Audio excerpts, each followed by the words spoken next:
There are few moments in the grim annals of the 41st millennium that reshape the very foundations of reality itself. The Emporium of man, that vast, sprawling domain of 1,000,000 worlds, had endured for 10,000 years upon a bedrock of carefully constructed truths. Yet even the mightiest fortress can crumble when its cornerstone proves to be built not of stone, but of lies. The forge world of Xerion Prime had been lost to the warp storms for 3 centuries, when the explorator vessel, Machinata's Will, finally broke through the roiling tempest that had claimed it.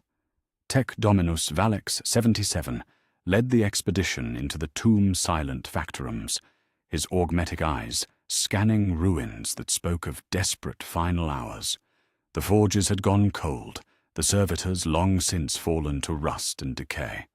Yet something called to him from the deepest vaults, a signal so faint his cogitators barely registered its presence.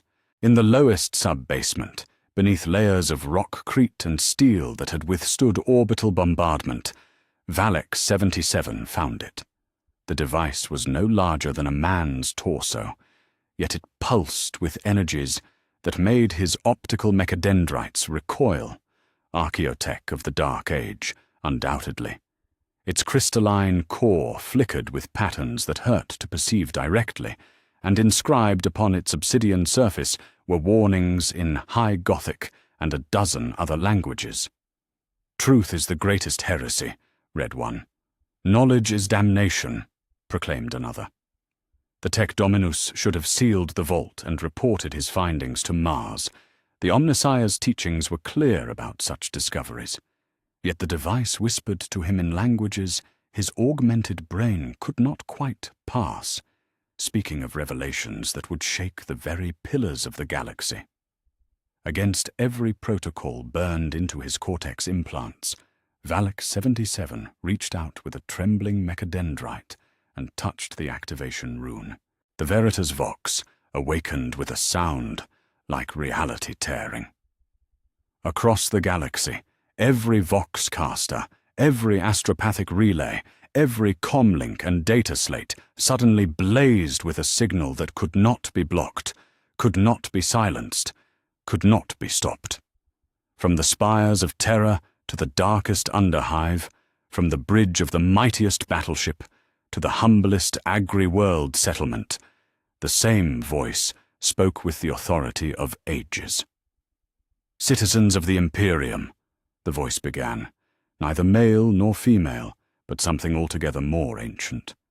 "You have been lied to for 10,000 years. On Terra, High Lord Militant Ecclesiarch Deasis VII dropped his chalice of blessed wine as the transmission overrode his private chamber's sanctified vox. Across the throne world, billions of pilgrims froze in the midst of their devotions as the impossible words echoed from every shrine and cathedral. In the depths of the imperial palace, custodians reached for their guardian spears, yet their enemies were not made of flesh and could not be slain by blade or bolt. The imperial truth, which your emperor proclaimed during the Great Crusade, was not truth at all. It was the greatest lie ever told to the human species. There are gods in the darkness beyond the stars. There are powers in the warp that feed upon mortal souls. Your ancestors knew this. Your emperor knew this. He chose to hide it from you.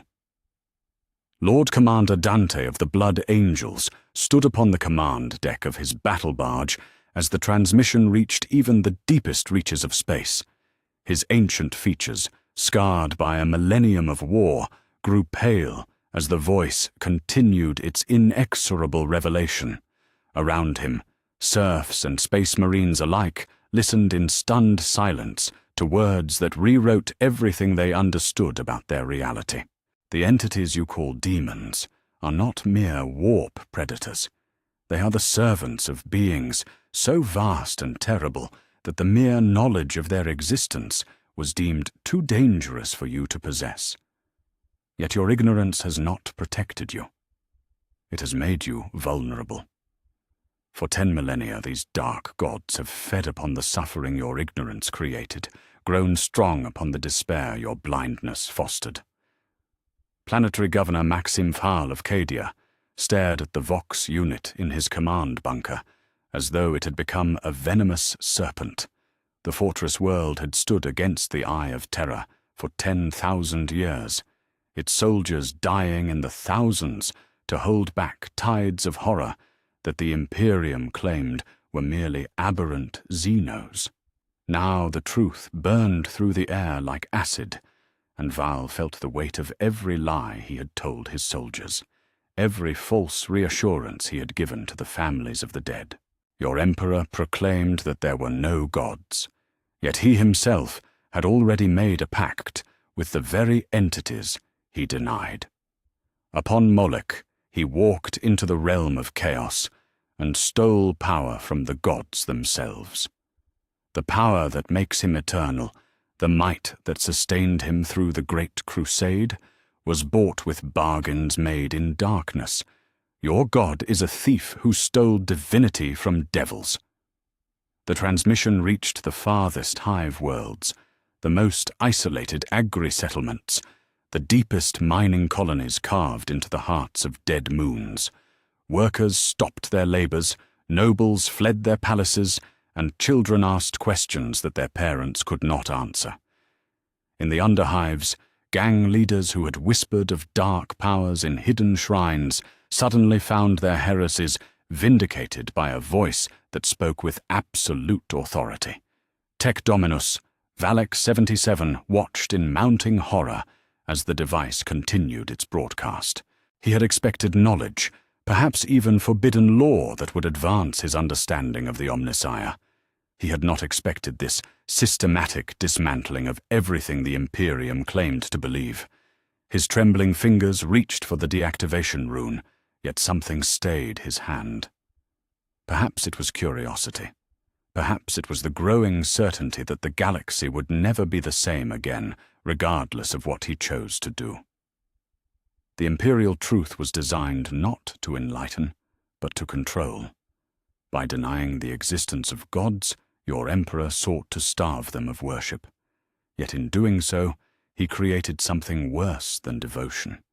He created ignorance. And ignorance, in a universe where knowledge is power and truth is survival, became the greatest weapon ever forged against your own species.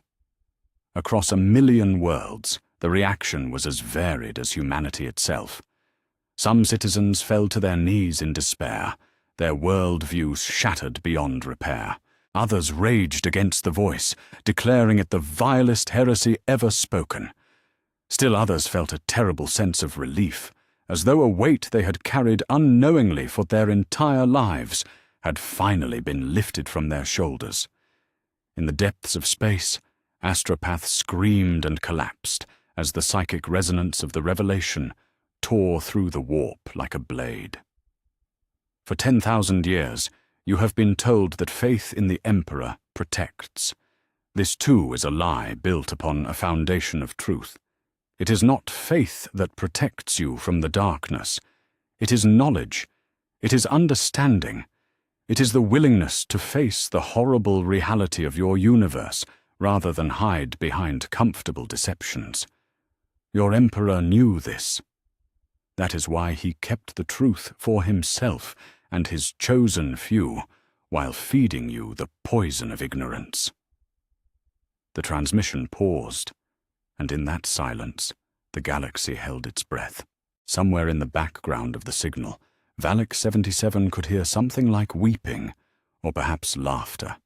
The device itself had begun to smoke, its ancient mechanism straining under the weight of what they were broadcasting. Yet still it continued, driven by a purpose that had been encoded into its very structure during humanity's golden age.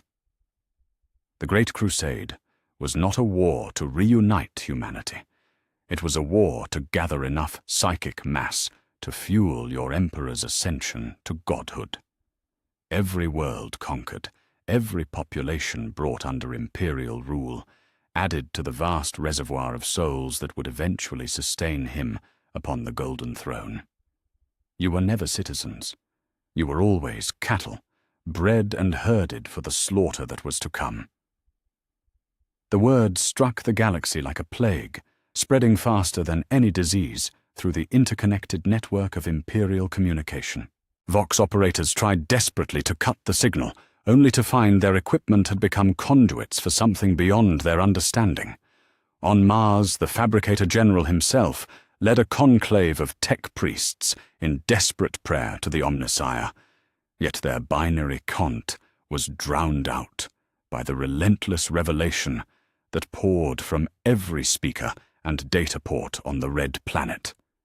Yet even as the truth burned through the void, burning away 10 millennia of careful deception, the galaxy's response began to take shape. Some worlds declared the transmission to be the ultimate test of faith and executed any who gave credence to its words. Others saw in it the confirmation of doubts they had harbored in silence for years. Still others began to ask the question that would reshape the Imperium forever. If the imperial truth was a lie, what else had they been deceived about? The Veritas Vox continued its broadcast, indifferent to the chaos it had unleashed. For it was only the beginning. Truth, once unleashed, could not be contained, and the galaxy was about to learn just how deep the deception had truly run. The first crack in the foundation had appeared. Soon, the entire edifice would begin to fall. The silence that followed the Veritas Vox's first revelation lasted less than a heartbeat before the device resumed its inexorable broadcast. Across the galaxy, billions of souls who had just learned that their universe contained gods of darkness now braced themselves for truths they could not yet imagine. Yet even the most cynical among them were unprepared for what came next. "Your Emperor sits upon the golden throne," the ancient voice continued, each word falling like hammer blows upon the anvil of faith. "You have been taught that this device sustains his divine essence, that it preserves the master of mankind for all eternity. This is not salvation. This is the most exquisite torture ever devised." Cardinal Vex of the Shrine. World Ophelia VII clutched his Aquila pendant so tightly that the ceramite cut into his palm. Around him, 10,000 pilgrims who had traveled across the sector to reach the Cathedral of the Emperor's Light stood frozen in the courtyard. Their faces, moments before radiant with religious fervor, had become masks of creeping horror. The Golden Throne does not preserve your Emperor. It kills him. Every moment of every day for 10,000 years, it has been killing him. The machine tears his soul apart, piece by piece, only to watch it regenerate through the power of his perpetual nature, so that the process can begin anew. Death and rebirth, an endless cycle of agony that no mortal mind could comprehend. On Terra itself, within the halls of the Adeptus Ministorum, High Lord Desis felt his hearts skip in their rhythm. The sacred text spoke of the Emperor's sacrifice, of his willing acceptance of eternal vigil to protect humanity from the darkness. They did not speak of this. They could not have spoken of this, for what mortal tongue could give voice to such horror? Your prayers do not reach a benevolent God-Emperor watching over his children. They reach a screaming corpse, a being torn between life and death every second of his existence. When you pray for his protection, you petition a consciousness shattered by 10 millennia of unending torture. When you sing his praises, you celebrate the suffering of the one soul who deserves peace more than any other in the galaxy. The revelation struck the shrine worlds like an orbital bombardment. On Hagia, where the Cathedral Astrogarium had stood for 8,000 years, Canoness Superior Ludmilla watched her battle sisters fall to their knees as the broadcast echoed through their vox beads. Some wept openly, Others began to tear at their holy vestments, as though the symbols had become brands against their flesh. The custodians know. They have always known. As they stand their eternal watch in the throne room, they do not guard a sleeping god. They witness an endless execution, a divine murder committed fresh with every passing moment. Their silence is not reverence. It is complicity in the greatest atrocity ever perpetrated. Tec Dominus Valak 77, still standing before the Veritas Vox on the dead Forge world, felt his augmetic systems strain as they processed the implications. His mind, part flesh and part machine, attempted to reconcile what he was hearing with everything he had been taught about the Omnissiah's grand design. The calculations would not resolve. The logic trees collapsed into paradox and madness. The device that holds your emperor was built not by love, but by desperation. When Horus wounded him mortally upon the vengeful spirit, the emperor faced a choice. He could die as a man and pass into whatever lies beyond death's veil, or he could accept eternal torment in service to the species that had betrayed him. He chose torment, not for glory, not for worship, but because he could not bear to see humanity fall into darkness without him. Across the galaxy, astropaths screamed in unison as the psychic resonance of the revelation tore through the warp. Some collapsed, their minds unable to process the cosmic injustice they had just learned. Others began to weep tears of blood as they felt, for the first time, the true anguish that powered their ability to communicate across the void. Every message they had ever sent, every psychic light they had ever kindled, had been fueled by the Emperor's pain. The Golden Throne's machine spirit is not artificial intelligence. It is consciousness itself, a fragment of your Emperor's psyche that was separated from the whole and enslaved to operate the device. Part of him watches as the rest of him dies, forced to be the instrument of his own endless execution. Imagine that agony. Imagine being forced to murder yourself for 10,000 years while remaining fully aware of every moment of suffering you inflict. On the hive world of Necromunda, in the deepest levels of the Underhive, where even the Arbites feared to tread, gang leaders who had spent their lives mocking the corpse emperor found their blasphemies turned to ash in their mouths. They had thought themselves clever for seeing through imperial propaganda, for recognizing that their god was dead. They had not imagined that death itself could be turned into an instrument of torment. When the Golden Throne fails, as it must eventually fail, your emperor will not die. He will explode. 10 millennia of compressed agony, of accumulated psychic trauma, will detonate like a star going nova. Terror will be consumed. The warp storms that follow will make the opening of the Eye of Terror seem like a gentle breeze. Your Emperor's liberation will herald the end of everything you have ever known. The broadcast reached the furthest edges of Imperial space, carried by signals that bypassed every security protocol and override system.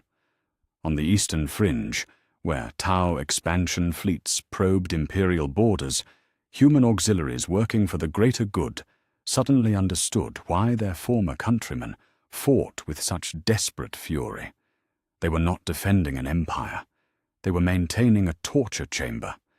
Cardinal Vex tried to speak, to offer some word of comfort to the pilgrims who looked to him for guidance, but his throat had closed with horror. Around him, the faithful began to react in ways that 10,000 years of religious conditioning had not prepared them for. Some fell prostrate, begging forgiveness from their tortured god.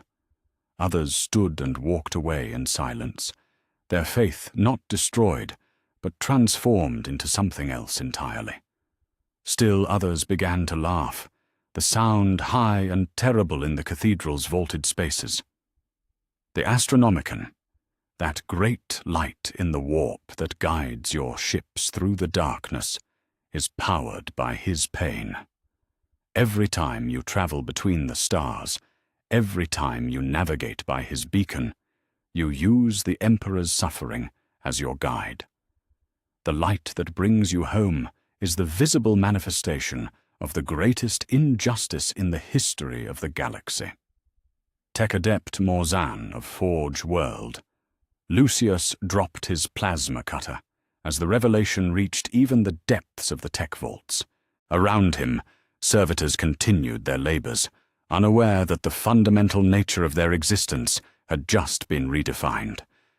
But the humans, the precious few baseline humans who still worked alongside the Mechanicus, stared at each other with dawning comprehension. If this was true, if their emperor suffered such torment, then every prayer they had offered, every moment of worship they had given, had been acts of cruelty rather than devotion. Your ecclesiarchy speaks of martyrdom, of the glorious sacrifice made by saints and heroes in the emperor's name.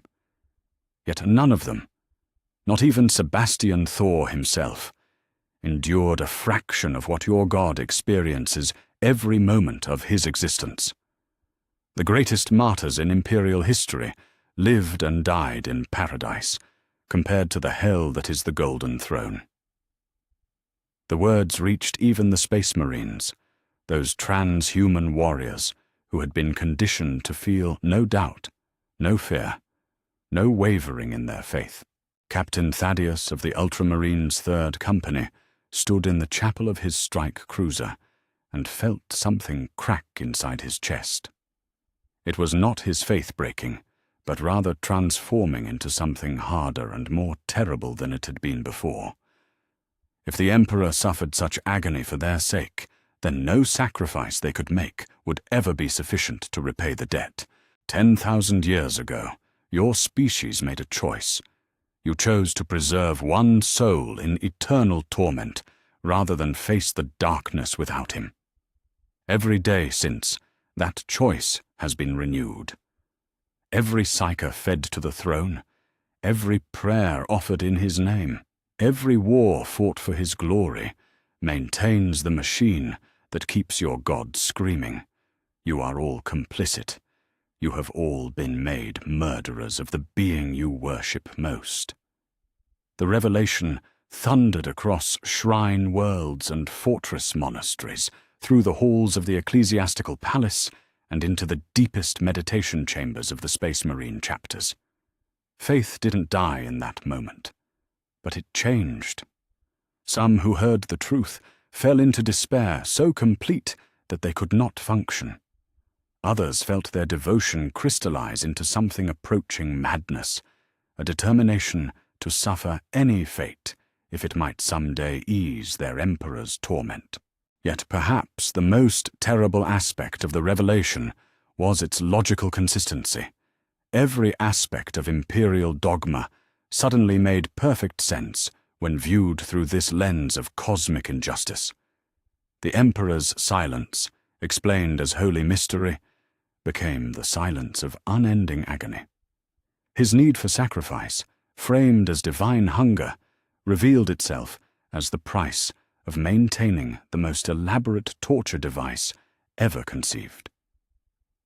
On distant worlds, governors who had spent their lives enforcing imperial tithes suddenly understood what those tithes truly purchased. Not protection, not prosperity, not even simple survival. They bought the continuation of their God's suffering, the maintenance of a system so inherently unjust that it beggared description. The Veritas Vox paused again, and in that silence the galaxy began to process what it had learned. The Emperor was not dead, as some heretics claimed. He was not absent, as some doubters feared. He was present, aware, and screaming. Every prayer sent to him was a reminder of his torment. Every act of faith was a decision to perpetuate his agony. The truth was more terrible than any lie could ever be. And still, the broadcast continued, for there were darker secrets yet to be revealed. The galaxy reeled from the revelation of the Emperor's torment, yet the Veritas Vox allowed no respite, no time to process the cosmic injustice it had revealed. The ancient device pulsed with malevolent purpose as it prepared to deliver its next truth, one that would transform heroic sacrifice into industrial murder in the minds of countless families across the Imperium. The black ships that visit your worlds every century do not collect your psychers for training and service, the voice intoned, each word falling like the blade of an executioner's axe. They collect them for slaughter. Your children with the gift of warp sight are not inducted into the Emperor's service. They are gathered to feed his endless hunger. On the agri-world of Demeter Prime, Magda Holst dropped the bundle of grain she had been carrying to the storage silos. Her hands trembled as she remembered the day, 15 years past, when the black ships had come for her daughter Katya. The child had shown signs of psychic awakening, moving objects with her mind and speaking of things that were not there. When the grey-armoured figures had taken her, Magda had wept tears of joy. Her daughter had been chosen to serve the God Emperor himself. 1,000 psychers die every day to sustain the corpse upon the golden throne, the broadcast continued, its mechanical precision making the horror all the more terrible. They are fed into the Emperor's presence, not as willing servants, but as screaming fuel. Their souls are torn apart to maintain the psychic barriers that keep his tormented essence from exploding and consuming terror itself. Across the hive world of Armageddon, where the recent wars had left entire hab blocks empty of children, the revelation struck like a second apocalypse. Mothers who had sent their psyker offspring away with pride learned that they had delivered them to an abattoir. Fathers who had boasted of their children's divine calling discovered that they had been accomplices to murder. Captain Mordian Thrace of the black ship Eternal Vigil stood on his command deck as the transmission echoed through his vessel's corridors. Around him, his crew of soul-sworn bondsmen continued their duties with mechanical precision, yet he could see the doubt creeping into their eyes. In the ship's holds, 300 psychers waited in null chambers, bound for terror and the fate that awaited them there. Until this moment, Thrace had believed he was delivering them to glory. Now he knew he was their executioner's assistant, the Astronomicon, that great beacon that guides your ships through the warp, is powered by the mass sacrifice of 10,000 psychers arranged in a choir of the damned. They are not honored servants maintaining a sacred light. They are batteries, drained of life and soul until nothing remains but empty husks. The strongest among them endure for months, the weakest burn out in days, their consciousness scattered across the warp like ash on a nuclear wind. On Terra itself, in the chambers beneath the Imperial Palace, where the Adeptus Astronomica maintained their vigil, Tech Adept Vauxhall 9 watched the psychers in his charge with new eyes.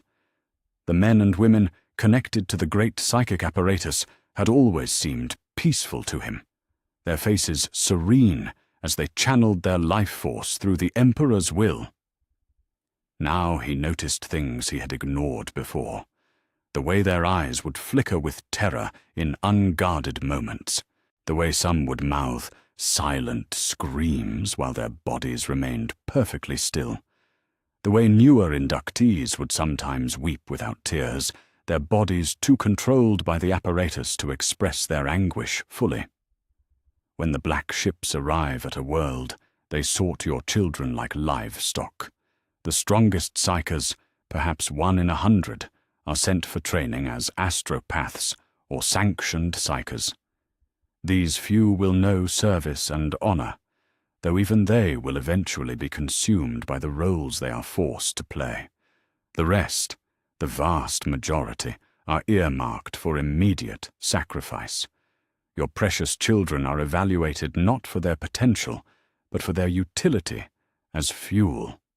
The words reached the shrine world of Ophelia VII, where Cardinal Vex still stood frozen in his cathedral courtyard. Among the pilgrims gathered, there were dozens of families who had made the journey to give thanks for their children's selection by the black ships. They had travelled across sectors, spent their life savings, endured hardships that would have broken lesser souls, all to express their gratitude for what they believed was their offspring's elevation to divine service. Now they learned that their gratitude had been for murder, their celebration a funeral they had never known they were attending. The process is efficient, mechanical, devoid of mercy or sentiment. The selected psychers are brought to Terra in holds designed not for comfort, but for preservation. They must arrive alive, for dead psychers provide no sustenance. Along the way, many go mad from the proximity to the warp and the psychic screams of the Emperor himself. These broken souls are still fed to the throne, their madness considered irrelevant to their function as fuel. Magda Holst sank to her knees in the grain field as the full implication struck her. Katya had not died in some glorious battle or noble sacrifice. She had been murdered, slowly and deliberately, to maintain a system that kept their god in eternal torment. Every prayer Magda had offered for her daughter's success had been a prayer for her destruction. Every moment of pride she had felt had been built upon a foundation of cosmic injustice. The sorting chambers of Terra process thousands of psychers every week. Those deemed suitable for the Astronomicon are taken to the deep vaults beneath the Imperial Palace and connected to machinery that will drain them over the course of months. Those selected for the Emperor's direct sustenance are brought to the throne room itself, where they are dissolved psychically in his presence. Their last sensation is not glory or divine connection, but the infinite scream of the being they are dying to preserve. On the fortress world of Cadia, Governor Val found himself thinking of the thousands of young men and women his world had tithed over the millennia. Cadia was a world of soldiers, and its people had always accepted the necessity of sacrifice for the greater good. Yet this was not sacrifice in any meaningful sense. This was the systematic murder of the innocent to perpetuate a system of torture that benefited no one. The families of these sacrificed children are told that their offspring serve in the Emperor's most sacred duties. Letters are forged in their names, describing glorious service and divine purpose. These lies are necessary, because the truth would make recruitment impossible. No parent would willingly send their child to be consumed if they understood what awaited them. The revelation struck different worlds in different ways, yet everywhere the reaction was the same. On Valhalla, where the ice never melted and life was hard enough without cosmic injustice, veterans of the Imperial Guard began to speak in hushed tones of the psychers who had served alongside them. They remembered young men and women who had seemed wise beyond their years, who had spoken of darkness in the warp with the authority of those who had seen it firsthand. Now they understood why those psychers had always seemed so sad, why they had looked at their comrades with such pity. The Scholastica Psychona, the institution responsible for training sanctioned psychers, maintains detailed records of survival rates. These records are classified at the highest levels because they reveal the true scope of the slaughter.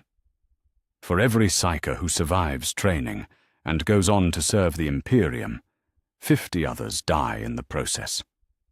The training itself is designed to kill the weak, for only those who can endure systematic psychological torture are deemed suitable for the slightly less horrific fate of active service. Captain Thrace walked among his ship's holding cells, looking at the faces of the psychers imprisoned there. They were young, most of them, barely past childhood. Some stared at the walls with the vacant expression of those who had already begun to retreat into madness. Others pressed against the bars, begging to know what would happen to them. Until today, Thrace had told them they would serve the Emperor with honor. Now he could not bring himself to speak at all. The industrial scale of this murder is staggering. Every day, across the galaxy, approximately 1,400 psychers die to maintain the Imperium's most basic functions. This is not counting those who die in training, those who are executed for showing insufficient loyalty, or those who are simply deemed unsuitable for any purpose and killed out of hand. The true number of psychic murders committed in the Emperor's name approaches 500,000 souls every year. The number struck the galaxy like a thunderbolt. 500,000. Every year. For 10,000 years. The mathematics were simple enough for any citizen to understand, yet the implications were so vast that most minds simply refused to process them. 5 billion psychers had died to maintain the current system. 5 billion souls, most of them children, fed into a machine designed to perpetuate their god's torment. On the hive world of Necromunda, in the depths where Imperial law barely penetrated, gang leader Crackskull Gareth laughed until tears streamed down his scarred face. He had spent his life mocking the corpse emperor and the fools who worshipped him. Yet even in his wildest blasphemies, he had never imagined anything as perfectly evil as the truth. The Imperium had built a system so comprehensively horrific that it made his own violence seem merciful by comparison. The families who celebrate their children's selection by the black ships are celebrating an execution. The communities that hold festivals when the grey vessels depart are holding funeral rites for the living.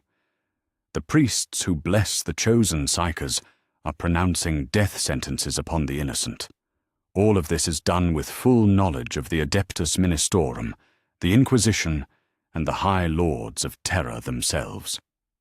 Magda Holst stood slowly, her legs shaking with the effort.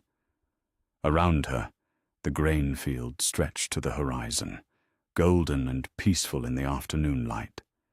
Yet all she could see was her daughter's face on the day the black ships had come. Katya had been frightened, but trying to be brave, trusting that her parents would not let anything truly terrible happen to her. The memory of that trust now cut deeper than any blade. When psychers die to feed the Emperor, their souls do not pass into whatever realm awaits the departed. They are consumed utterly, torn apart and absorbed to maintain the psychic barriers around his essence. There is no afterlife for these sacrificed children.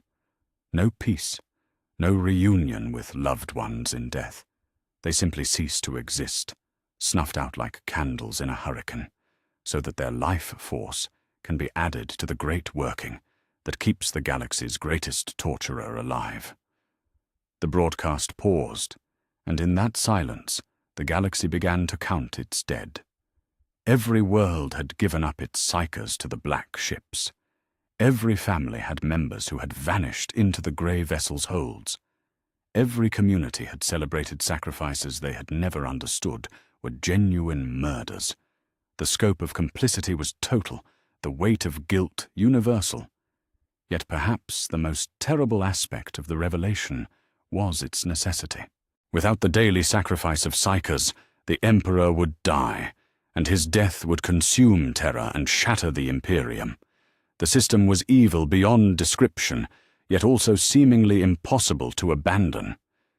They were all murderers, and they had no choice but to remain murderers forever. The Veritas Vox resumed its broadcast, indifferent to the anguish it had caused. There were more secrets yet to be revealed, more truths that would make the horror complete. The Feast of Souls continued, as it always had, as it always must, until the galaxy found the courage to let their tortured god die. The galaxy had barely begun to process the horror of industrial psycho-sacrifice when the Veritas Vox delivered its next revelation. This truth would not require citizens to imagine distant atrocities or contemplate cosmic injustices. This truth surrounded them, served them, and had been staring at them with vacant eyes their entire lives. The servitors that labor in your factories, serve in your homes, and maintain your infrastructure are not machines, the ancient voice declared, each word falling like the tolling of funeral bells. They are human beings. They were human beings who have been lobotomized, mutilated, and enslaved to serve as living tools. Every servitor you have ever seen was once someone's child, someone's parent, someone's beloved. On the forge world of Metallica, Tech Adept Zorian 12 froze in the middle of calibrating a plasma generator as the words echoed through his workshop. Around him, dozens of servitors continued their assigned tasks with mechanical precision, their flesh and metal forms moving in perfect synchronization with the factory's rhythm. He had worked alongside them for decades, treating them as sophisticated machinery. Now he noticed details he had trained himself to ignore, the way some servitors' eyes would track movement even when their heads remained perfectly still. The occasional facial tic that served no mechanical function. The soft sounds some made that were almost, but not quite, like weeping. The process begins with criminals sentenced to servitude, political dissidents who have spoken against imperial rule, or simply citizens deemed surplus to requirements by the administratum. The broadcast continued with clinical precision. These individuals are subjected to surgical lobotomy, chemical conditioning, and psychic modification, designed to strip away everything that makes them human, while preserving the basic motor functions needed for labor. Magos Dominus Caul Inferior of Forge World. Lucius felt his augmetic hearts skip as he processed the implications. He had overseen the creation of thousands of servitors over the centuries, following protocols handed down from the earliest days of the Mechanicus. The procedures had always been described as the removal of consciousness, the transformation of worthless flesh into useful machinery. Yet the technical manuals had always contained warnings about incomplete neural severance, about the need for constant psychic dampening fields, about the occasional instances of behavioral anomalies that required immediate termination. The Adeptus Mechanicus teaches that the lobotomy process completely destroys consciousness, leaving nothing but biological machinery behind. This is a lie. Consciousness often survives the process, trapped inside a body that no longer obeys its commands. The personality, memories, emotions, and capacity for suffering remain intact while the ability to express them is severed. Imagine being buried alive in your own flesh for decades, aware of everything happening around you, but unable to speak, unable to cry, unable to die. The revelation struck the industrial worlds like a plague of understanding. On Armageddon, where the recent wars had required massive servitor labor battalions to clear the rubble, Planetary Governor Hermann Straub found himself looking at the construction crews outside his palace with new eyes. The servitors moved with purpose and efficiency, their augmented limbs perfectly suited for heavy lifting and debris removal. Yet now he noticed the way some would pause for microseconds longer than necessary, the way their heads would turn toward sounds that had no relevance to their assigned tasks, the way some seemed to flinch when touched by their human overseers. The signs of retained consciousness are everywhere, hidden in plain sight by a willful blindness that spans the entire Imperium. Servitors who hesitate before following orders they find morally repugnant. Servitors who show subtle signs of recognition when encountering people from their past lives. Servitors who develop repetitive behaviors that serve no mechanical function but provide psychological comfort to their trapped consciousness. In the underhive of Necromunda, where servitor-tended waste-processing plants kept the upper levels from drowning in their own filth, gang leader Grek's Iron Tooth. Marcus stared at the dozen servitors working the filtration systems. One of them, a female unit with extensive cranial modifications, had always seemed familiar to him. Now he remembered why. 20 years ago, his sister Calla had been arrested by the Arbites for black market trading. She had vanished into the judicial system, her fate officially listed as penal servitude. He had assumed she was laboring in some distant prison facility. Looking at the servitor now, he noticed the same scar on her left hand that Calla had earned as a child, the same way of favoring her right side when lifting heavy objects.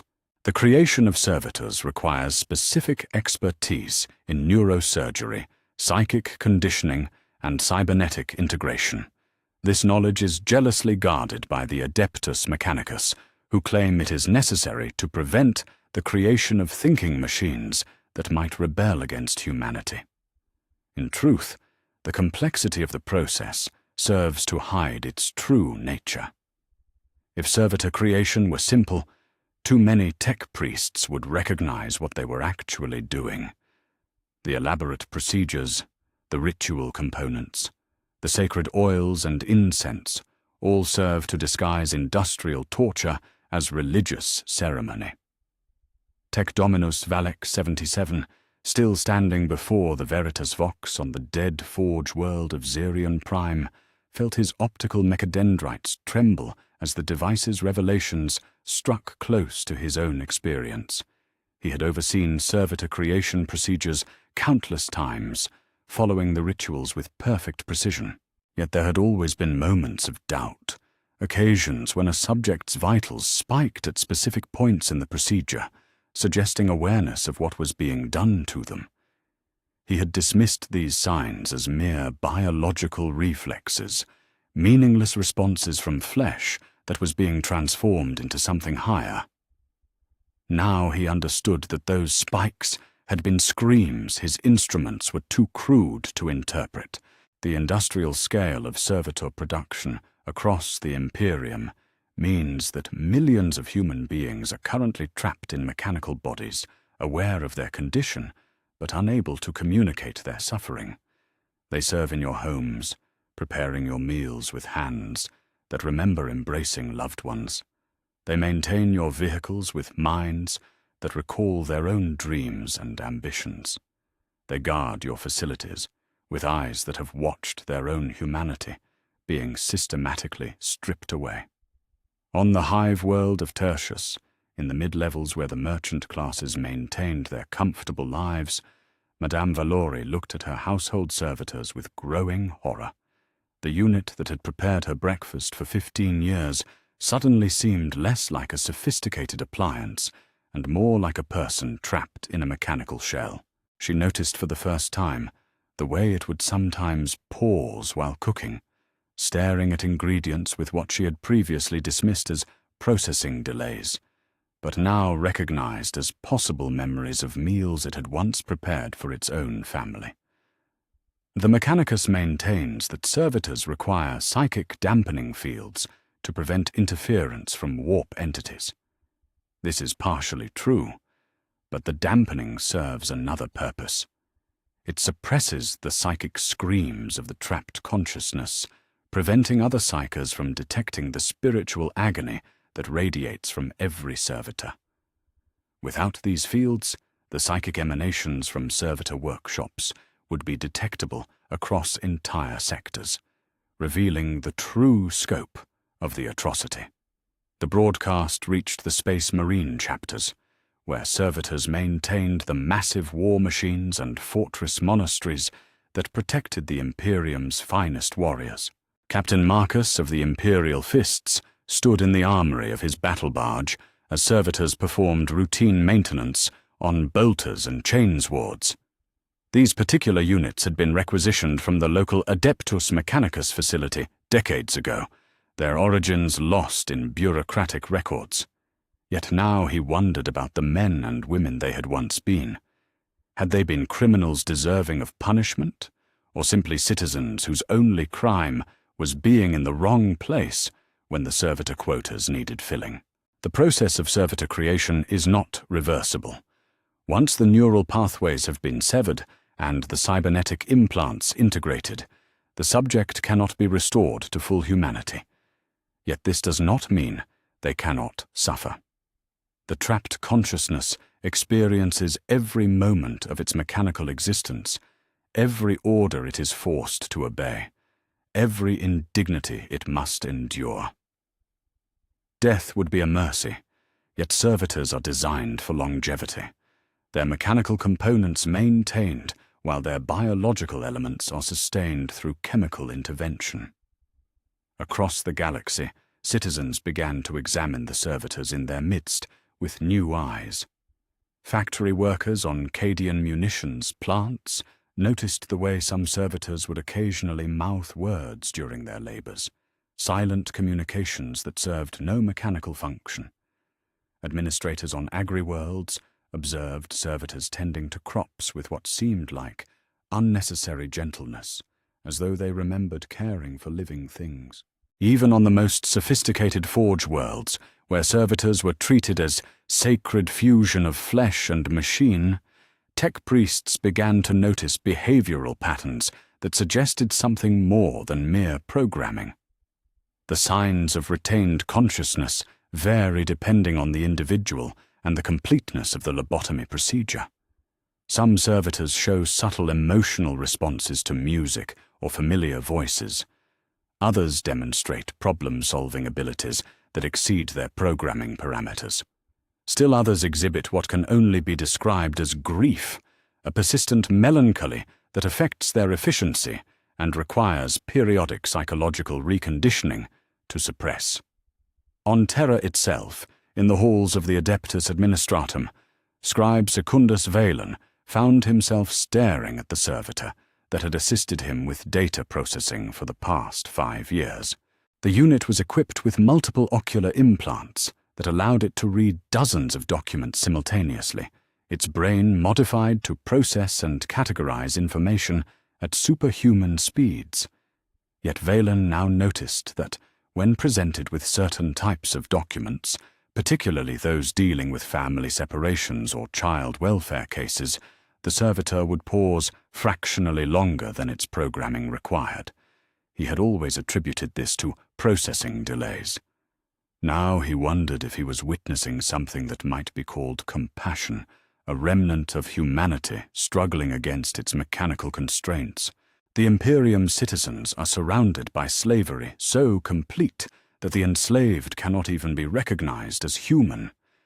Every day, millions of servitors perform the labor that keeps imperial society functioning, their trapped consciousness bearing witness to the civilization that condemned them to this fate. They maintain the weapons used to conquer worlds, prepare the food consumed by their former peers, and guard the facilities where new servitors are created from fresh victims. The revelation began to spark reactions across imperial space. On some worlds, citizens began gathering around servitor work details, searching for signs of retained humanity among the mechanical laborers. Others recoiled from servitors entirely, unable to bear the thought of being served by beings they now understood to be torture victims. Still others began to speak in hushed tones about the possibility of ending the servitors' suffering, though none yet dared to act on such thoughts. The tech priests who oversee servitor creation often develop psychological conditioning to cope with their role in this systematic torture. They are taught to view flesh as weakness and consciousness as inefficiency. Yet many struggle with doubt, particularly when working with subjects who remind them of people from their own past. These doubts are treated as spiritual failings, addressed through increased augmentation and psychological conditioning designed to suppress empathy. Tech Dominus Valek 77 felt something approaching despair as he recognized himself in the broadcast's description. How many times had he suppressed doubts about the servitor creation process? How many signs of retained consciousness had he dismissed as imagination or sentiment? The device before him continued its relentless revelation, indifferent to the psychological trauma it was inflicting on those who heard its truths.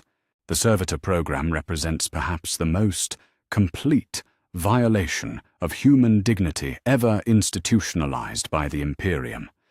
It transforms citizens into slaves who cannot even be acknowledged as enslaved. It creates a class of beings who suffer constantly but cannot communicate their suffering. It turns the act of being served into an act of complicity with torture. Every meal prepared by household servitors, every task performed by industrial units, every guard duty carried out by security servitors is made possible by consciousness trapped in mechanical hell. The broadcast paused, allowing the galaxy to process what it had learned. Across 1 million worlds, citizens looked at the servitors around them with new understanding. These were not machines. They were people, trapped and tortured, forced to serve the civilization that had destroyed their humanity while preserving their capacity to suffer. The Veritas Vox resumed its transmission, moving toward revelations that would make the servitor nightmare seem almost merciful by comparison. Yet for now, the galaxy grappled with the knowledge that they had been surrounded by the enslaved dead their entire lives, that every convenience of imperial civilization came at the cost of human consciousness trapped in mechanical shells. The flesh was weak, the mechanicus taut, but the spirit, it seemed, was harder to kill than anyone had realized. The galaxy still reeled from the revelation of servitor slavery when the Veritas Vox prepared to deliver another truth that would shatter the foundations of imperial military mythology. This revelation would strike at the heart of every family that had proudly sent their sons and daughters to serve in the Emperor's armies, every community that had celebrated the heroic sacrifices of their local regiments. The Imperial Guard regiments that march across 1,000 battlefields are not the Emperor's finest, the ancient voice proclaimed, each word cutting through the void like a blade through flesh. They are expendable resources, valued less than the equipment they carry. Your children who serve in the Astra Militarum are not heroes defending humanity. They are ammunition, designed to be consumed in vast quantities to achieve objectives that could be accomplished through other means at far lesser cost. On the fortress world of Cardia, Governor Maxime Val felt his blood turn to ice as the words echoed through his command bunker. Cardia had provided more regiments to the Imperial Guard than perhaps any other world in the galaxy. Generation after generation of Cadian youth had marched off to war with pride, carrying the purple and silver of their home world to battles across the stars. The families left behind had taken comfort in the knowledge that their loved ones served with honor, that their sacrifice meant something in the grand struggle against the darkness. The casualty reports filed by Imperial Guard commanders paint a different picture than the ones sent to grieving families, the broadcast continued with mechanical precision. Internal communications reveal the true scope of losses, the actual strategic value of operations, and the casual disregard with which human life is squandered. Battles described to the public as glorious victories were often catastrophic defeats. Heroic last stands were frequently unnecessary massacres ordered by commanders who had better options available. Colonel Marcus Kellen of the Valhallan 597th Ice Warriors stood in his regimental command post, staring at the Vox-caster as though it had become a venomous serpent. He had fought in dozens of campaigns across 3 decades of service, rising through the ranks by surviving battles that claimed entire companies. Yet now he remembered the orders he had received, the communications from high command that treated his soldiers as numbers on a ledger rather than human beings. He recalled the casual way General Stern had ordered the 12th Company to hold Hill 247 on Kronos, knowing full well it was a death sentence designed to buy time for a more valuable Astartes strike force to achieve the real objective. The doctrine of Imperial Guard tactics relies upon overwhelming the enemy through sheer weight of numbers. This is not because such tactics are the most effective, but because they are the most economical in terms of resources deemed valuable by Imperial command. A regiment of 10,000 guardsmen costs less to equip and train than a single Space Marine. The loss of an entire division is considered acceptable if it preserves a squad of Astartes or a single Lehman Russ tank. The revelation struck the recruitment worlds with devastating force. On Vostroyan Prime, where entire families served together in the firstborn regiments, Commissar Alexei Danilov watched his lifetime of service crumble around him. He had spent 40 years maintaining discipline and morale among men and women who faced impossible odds with unflinching courage. He had executed deserters and cowards, believing that such harsh measures preserved the lives of those who remained. Now he learned that the High Command had never intended for any of them to survive their deployments. The courage he had demanded from his soldiers had been wasted on missions designed to consume them. The average life expectancy of an Imperial Guardsman in active combat is 15 hours.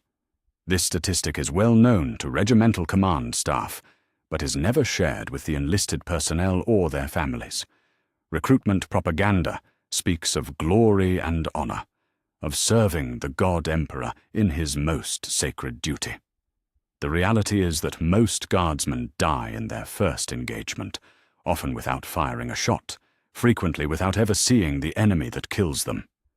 Magda Holst, still kneeling in the grain fields of Demeter Prime, where she had learned of her daughter's sacrifice to the Astronomicon, felt fresh horror wash over her as the broadcast continued. Her son Thomas had enlisted in the Demeter Rifles 5 years ago, his last letter home speaking of deployment to the eastern fringe to fight against Xenos raiders. She had not heard from him since, but the local administratum office had assured her that no news was good news, that the Emperor's armies were winning glorious victories against humanity's enemies. Now she began to understand why the communications had stopped. The tactical manuals distributed to Guard commanders contain detailed calculations for acceptable loss ratios. Human wave assault doctrine states that casualties of 70% or higher are acceptable if the objective is achieved. Defensive formations are designed to maximize the time enemy forces spend killing guardsmen, thereby preserving more valuable assets for counterattack. The infamous last stand orders issued to surrounded units are not desperate attempts at heroic resistance, but deliberate sacrifices designed to tie up enemy resources. On Terra itself, in the halls of the Departmentum Munitorum, logistics coordinator Vex 9847 stared at the data slates that had been his life's work for 30 years. Every requisition form, every casualty report, every deployment order had been processed with bureaucratic efficiency.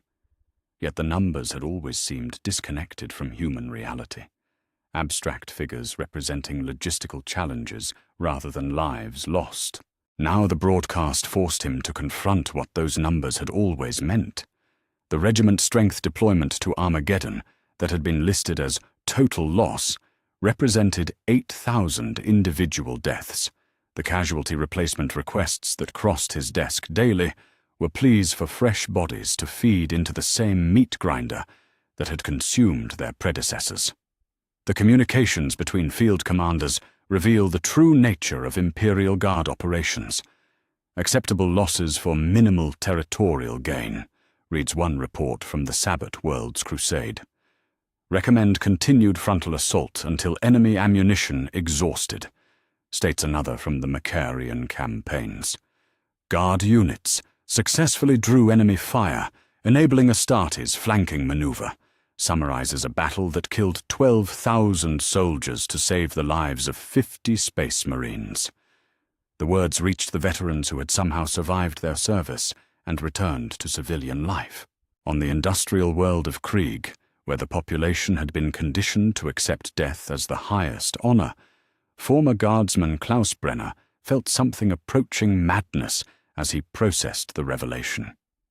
He had lost his entire squad on Cadian Gate, watching his friends die around him as they held a meaningless trench against overwhelming odds. Their sergeant had told them they were buying time for reinforcements that never came. Now he learned that no reinforcements had ever been intended. Their deaths had served no strategic purpose beyond absorbing enemy fire that might otherwise have threatened more valuable assets. The recruitment slogans that adorn Imperial Guard propaganda posters bear no resemblance to military reality. "Only in death does duty end" is not an inspiring maxim about dedication, but a literal statement of operational doctrine. "The Emperor protects" refers not to divine intervention, but to the protection that Guard casualties provide to more important military assets. For the glory of the Imperium acknowledges that individual guardsmen will gain no glory themselves, but their deaths will contribute to the abstract concept of imperial glory. The broadcast reached the families of current serving guardsmen across the galaxy. On Talon, where the desert regiments had fought with legendary skill and courage, mothers who had sent their sons to war with pride began to demand answers from local recruitment officials. The Talon 3rd Mechanized had been deployed to the Damocles Crusade 18 months ago, their communications increasingly infrequent as the campaign progressed. Official reports spoke of tactical victories and successful Xenos elimination. Now the families began to suspect that their sons' silence had a more permanent explanation. The medical facilities attached to Imperial Guard formations are designed not to save lives, but to return wounded soldiers to combat as quickly as possible. Guardsmen who survive their injuries are not granted medical discharge, but are instead classified as walking wounded and returned to active duty. Pain suppressants and stimulants replace proper medical treatment. Prosthetic limbs are installed not to improve quality of life, but to maintain combat effectiveness. The concept of retirement due to wounds does not exist in Imperial Guard doctrine. Colonel Kellen remembered the field hospital on Cronus, where medics worked frantically to patch up soldiers just enough to return them to the fighting. Men with missing limbs were fitted with crude prosthetics and sent back to the trenches. Soldiers suffering from shell shock were dosed with combat stimulants and declared fit for duty. The few who objected were shot by commissars for cowardice. He had believed this was necessary pragmatism, the harsh reality of war in a universe where humanity's survival hung in the balance. Now he understood it was simply murder by another name. The decorations and honors awarded to Imperial Guard units serve not to recognize genuine heroism, but to maintain recruitment levels on homeworlds. Medals are distributed according to casualty rates rather than tactical achievements. The higher the losses, the more commendations are awarded posthumously. This creates the illusion that death in service leads to recognition and honor, encouraging fresh recruits to seek the same fate. The revelation began to spark dangerous questions across Imperial space. If the Imperial Guard was designed to waste human life, what did that say about the enemies they fought? If victories could be achieved through other means, but commanders chose mass casualties instead, what was the true purpose of the Imperial military machine? The answers that suggested themselves were too terrible for most citizens to contemplate fully. The strategic doctrine of the Imperial Guard can be summarized in a single phrase: acceptable losses. Every operation begins with calculations of how many soldiers can be sacrificed to achieve the objective. These calculations never include attempts to minimize casualties, only determinations of whether sufficient reserves exist to replace the expected dead. The lives of guardsmen are factored into military planning exactly the same way ammunition expenditure is calculated. On distant worlds where guard regiments had been recruited decades ago, communities that had built their identity around military service began to confront uncomfortable truths. The monuments to fallen heroes took on a different meaning when viewed through the lens of deliberate waste. The annual celebrations of military victories became harder to justify when those victories had been purchased with unnecessary deaths. Most disturbing of all, the next generation of young people approaching recruitment age began to ask questions that had no acceptable answers. The Imperial Guard serves a function beyond military necessity. It acts as a mechanism for population control, removing excess young people from worlds where they might otherwise cause social instability. It provides an outlet for aggressive tendencies that might otherwise be directed against imperial authority. Most importantly, it maintains the illusion that individual sacrifice for the Imperium has meaning, even as it ensures that such sacrifice achieves nothing of strategic value. The Veritas Vox paused in its revelations, allowing the galaxy to process the enormity of what it had learned. The Imperial Guard was not a military force in any traditional sense. It was an elaborate system for the disposal of human life, designed to consume the young and desperate while maintaining the fiction of noble service. Every family that had lost a son or daughter to the Guard had not lost them to the enemies of mankind, but to the deliberate indifference of their own commanders.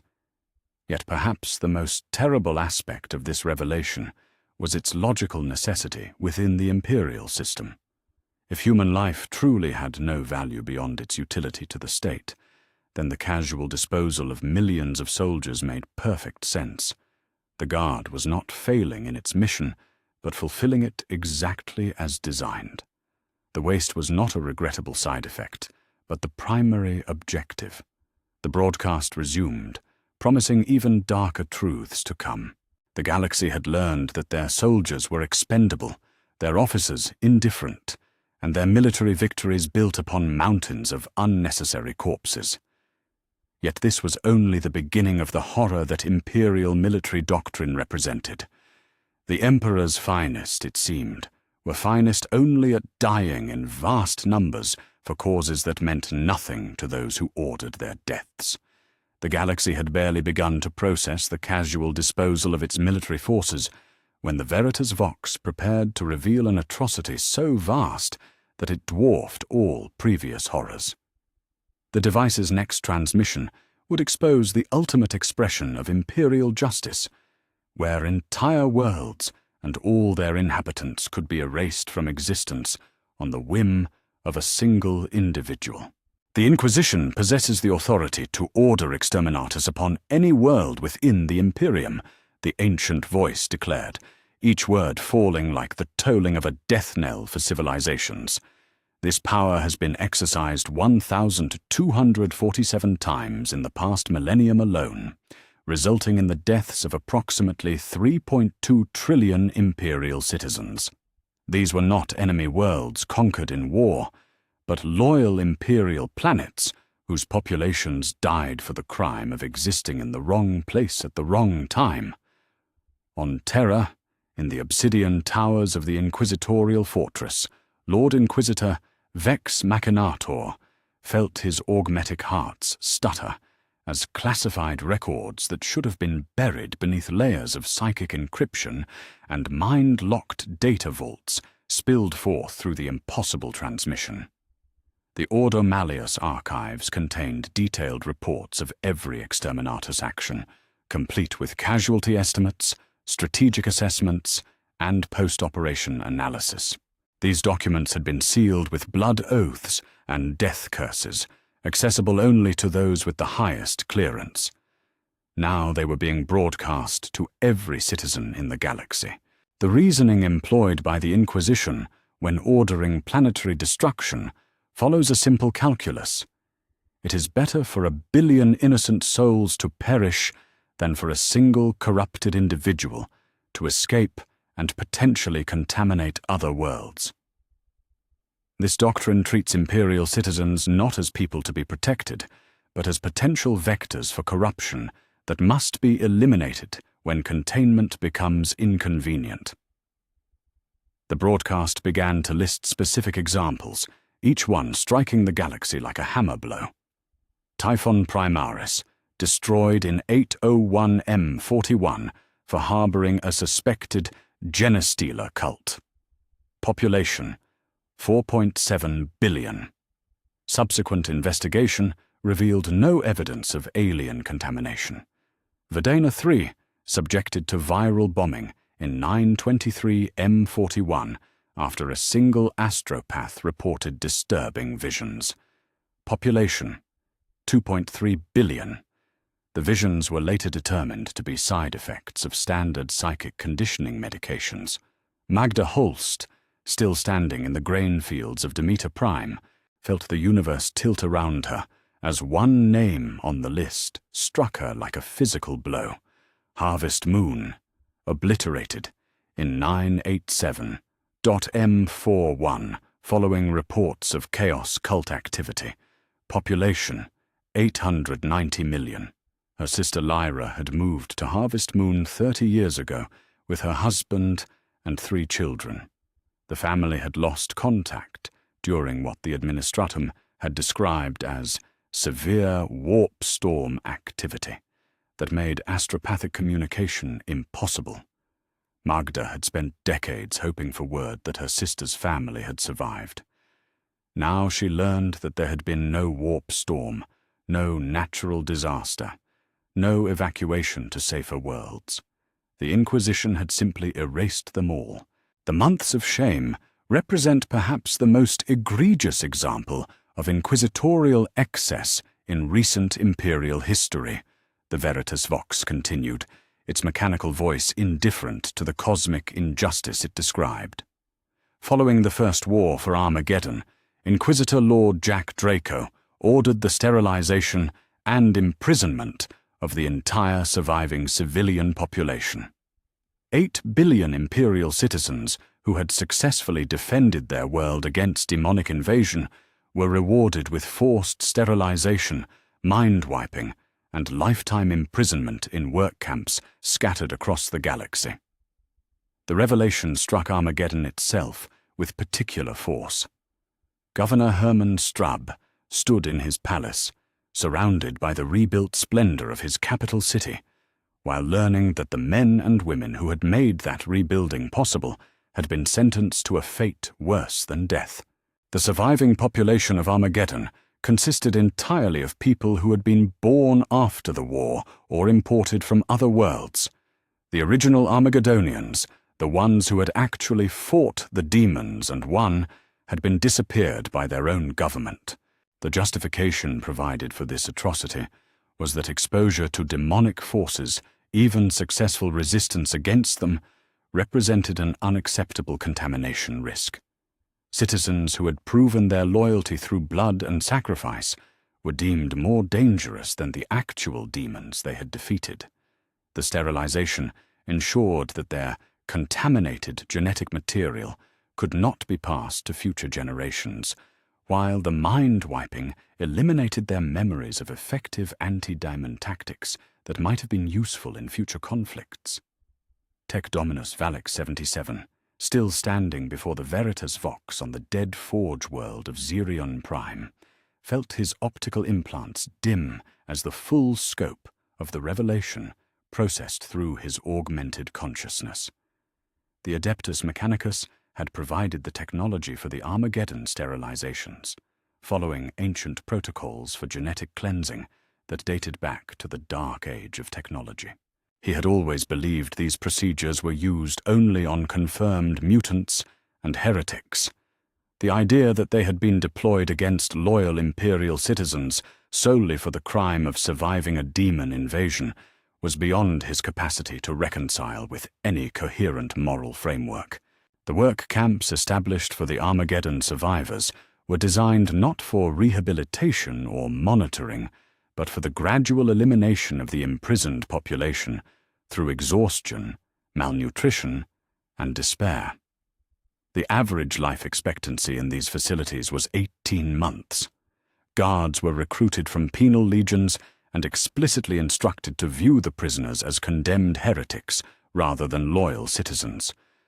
Sexual assault, torture, and casual murder were not only tolerated, but encouraged as methods of psychological control. The broadcast continued with a clinical recitation of horrors that reduced entire civilizations to statistical abstractions. Quintus Severus, virus-bombed for refusing to increase Syca tithes by 300%. Population, 1.8 billion. New Canaan, subjected to cyclonic torpedo bombardment after a PDF regiment questioned orders to fire upon civilian protesters. Population, 675 million. Paradise World, Epsilon 7, obliterated by orbital lance strikes when the planetary governor requested permission to reduce working hours in manufacturing centers. Population, 45 million. On distant worlds, families who had lost contact with relatives suddenly understood the true fate of those they had mourned as missing. The Administratum's standard explanation of warp storm interference or communications disruption had hidden genocides of unprecedented scale. Entire family lines had been erased not by alien invasion or chaos corruption, but by inquisitors who found it more convenient to destroy worlds than to investigate them properly. The decision-making process for Exterminatus requires the authorization of only a single inquisitor, the Veritas Vox explained with mechanical precision. No higher authority need be consulted, no evidence beyond personal suspicion is required, and no appeals process exists once the order is given. Individual inquisitors have been granted the power to commit genocide against imperial citizens based entirely on their personal paranoia or convenience. Lord Inquisitor Machinator remembered the protocols he had learned during his training centuries ago. The power to order Exterminatus was presented as the ultimate responsibility, a burden that only the most dedicated servants of the Emperor could bear. Yet the actual procedures were disturbingly simple. A single Vox transmission, authenticated by personal cipher codes, could trigger the annihilation of billions of human lives.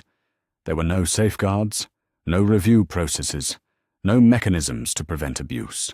The system was designed to prioritize speed over accuracy, ensuring that inquisitors could act on their suspicions without delay or oversight. Case Study 7, 749-Gamma, demonstrates the arbitrary nature of inquisitorial justice. Mordian Prime was scheduled for Exterminatus in 945 M41 after Inquisitor Helena Valeria detected suspicious levels of compliance among the population. The operation was cancelled only because the Inquisitor's transport was delayed by engine failure, giving her time to reconsider. A subsequent investigation revealed no evidence of corruption. The 20 billion citizens of Mordian Prime owe their lives to a mechanical malfunction, not to any evaluation of evidence or concern for justice. The revelation exposed the grotesque lottery that determined survival in the Imperium. Citizens could live virtuous lives, serve faithfully for generations, and die horribly because a single inquisitor experienced a moment of paranoid suspicion. The difference between continued existence and total annihilation often came down to factors as arbitrary as travel schedules, personal moods, or clerical errors in classified reports. The aftermath of Exterminatus operations includes systematic efforts to hide the truth from surviving imperial citizens, The broadcast continued relentlessly. Astrocartographic records are altered to show destroyed worlds as lost to warp storms or contact disrupted. Family members seeking information about missing relatives are mind-wiped or eliminated to prevent the spread of accurate information. Entire subsectors are declared off-limits for centuries to prevent accidental discovery of debris fields. On the Forge world of Mars, Fabricator General Kelbor Hull's successor reviewed the technical specifications for Exterminatus weaponry with new understanding. The cyclonic torpedoes, virus bombs, and atmospheric incinerators in the Mechanicus arsenals were not defensive weapons designed to protect humanity from alien threats. They were tools of oppression, created specifically to murder Imperial citizens when their continued existence became inconvenient for the Inquisition. Every blessing of the Omnissiah invoked during their construction had been a prayer over instruments of genocide. The psychological profiles of inquisitors authorized to order Exterminatus revealed disturbing patterns of paranoia, megalomania, and sociopathic disregard for human life, the Veritas Vox declared, exposing secrets that the Ordo Malleus had buried beneath layers of psychic conditioning and mind locks. Many develop what their own records describe as extinction addiction, a compulsive need to destroy worlds that manifests as increasingly trivial justifications for planetary annihilation. Inquisitor Mordax Toth ordered 17 Exterminatus actions in a single decade, including one world whose only crime was producing artwork he found aesthetically disturbing. The galaxy began to understand that the Inquisition operated not as protectors of humanity, but as its greatest threat. The organization tasked with defending Imperial citizens from corruption had become a force of random, unpredictable annihilation that killed more loyal humans than all the enemies of mankind combined. Every citizen of every world lived under an implicit death sentence that could be carried out at any moment for any reason by individuals whose mental stability was demonstrably compromised. The true casualty count of inquisitorial actions exceeds the losses inflicted by every Orc war, Tyrannid Hive fleet, and Chaos incursion combined, the broadcast revealed with mechanical precision. In the past millennium alone, the Inquisition has killed more Imperial citizens than have died in all other conflicts combined. The organization established to protect humanity from its enemies has become humanity's most effective enemy. Across the galaxy, populations began to look at their local inquisitorial installations with new eyes. The fortress cathedrals and hidden sanctuaries that had once represented protection and justice now appeared as monuments to genocide and madness. Citizens realized that every inquisitor walking among them possessed the power and legal authority to exterminate their entire world on a whim. The protectors were the predators, and there was no protection from the protectors. Current inquisitorial doctrine classifies any knowledge of Exterminatus operations as contamination requiring immediate sterilization, the Veritas Vox continued, sealing the horror with the revelation that learning the truth was itself a capital offense. Citizens who discover evidence of unauthorized planetary destruction are considered corrupted by forbidden knowledge and are subject to summary execution. The truth itself has been weaponized against the people it concerns most directly. The broadcast paused, allowing the galaxy to process the magnitude of what it had learned. The Imperium did not protect its citizens from extinction. It was the primary author of their extinction. 3 trillion humans had died, not to defend humanity, but to satisfy the paranoid delusions of individuals who had appointed themselves judge, jury, and executioner for entire worlds. Yet perhaps the most terrible aspect of this revelation was its logical consistency within the imperial system. If human life had no intrinsic value, if citizens existed only to serve the state, then their casual elimination for administrative convenience made perfect sense. The Inquisition was not failing in its duty, but performing it exactly as the system intended. The Veritas Vox resumed its transmission, preparing to reveal truths that would make even the horror of industrial genocide seem like a minor administrative detail. The galaxy had learned that its protectors were its destroyers, that justice was indistinguishable from madness, and that survival was nothing more than a temporary oversight in a system designed to consume human life on an unimaginable scale. The Emperor protects, the saying went. But from whom? And for how long? And at what cost to those he claimed to defend? These questions would soon have answers that no human mind was prepared to hear. The galaxy still reeled from learning that its protectors were genocidal madmen when the Veritas Vox prepared to shatter the final illusion that bound imperial society together. This revelation would strike at the very concept that had given meaning to billions of lives across the stars, the idea that they were citizens of a great empire rather than mere livestock awaiting slaughter. Imperial citizenship is a legal fiction designed to mask the reality of absolute slavery, the ancient voice declared, each word stripping away millennia of carefully constructed lies.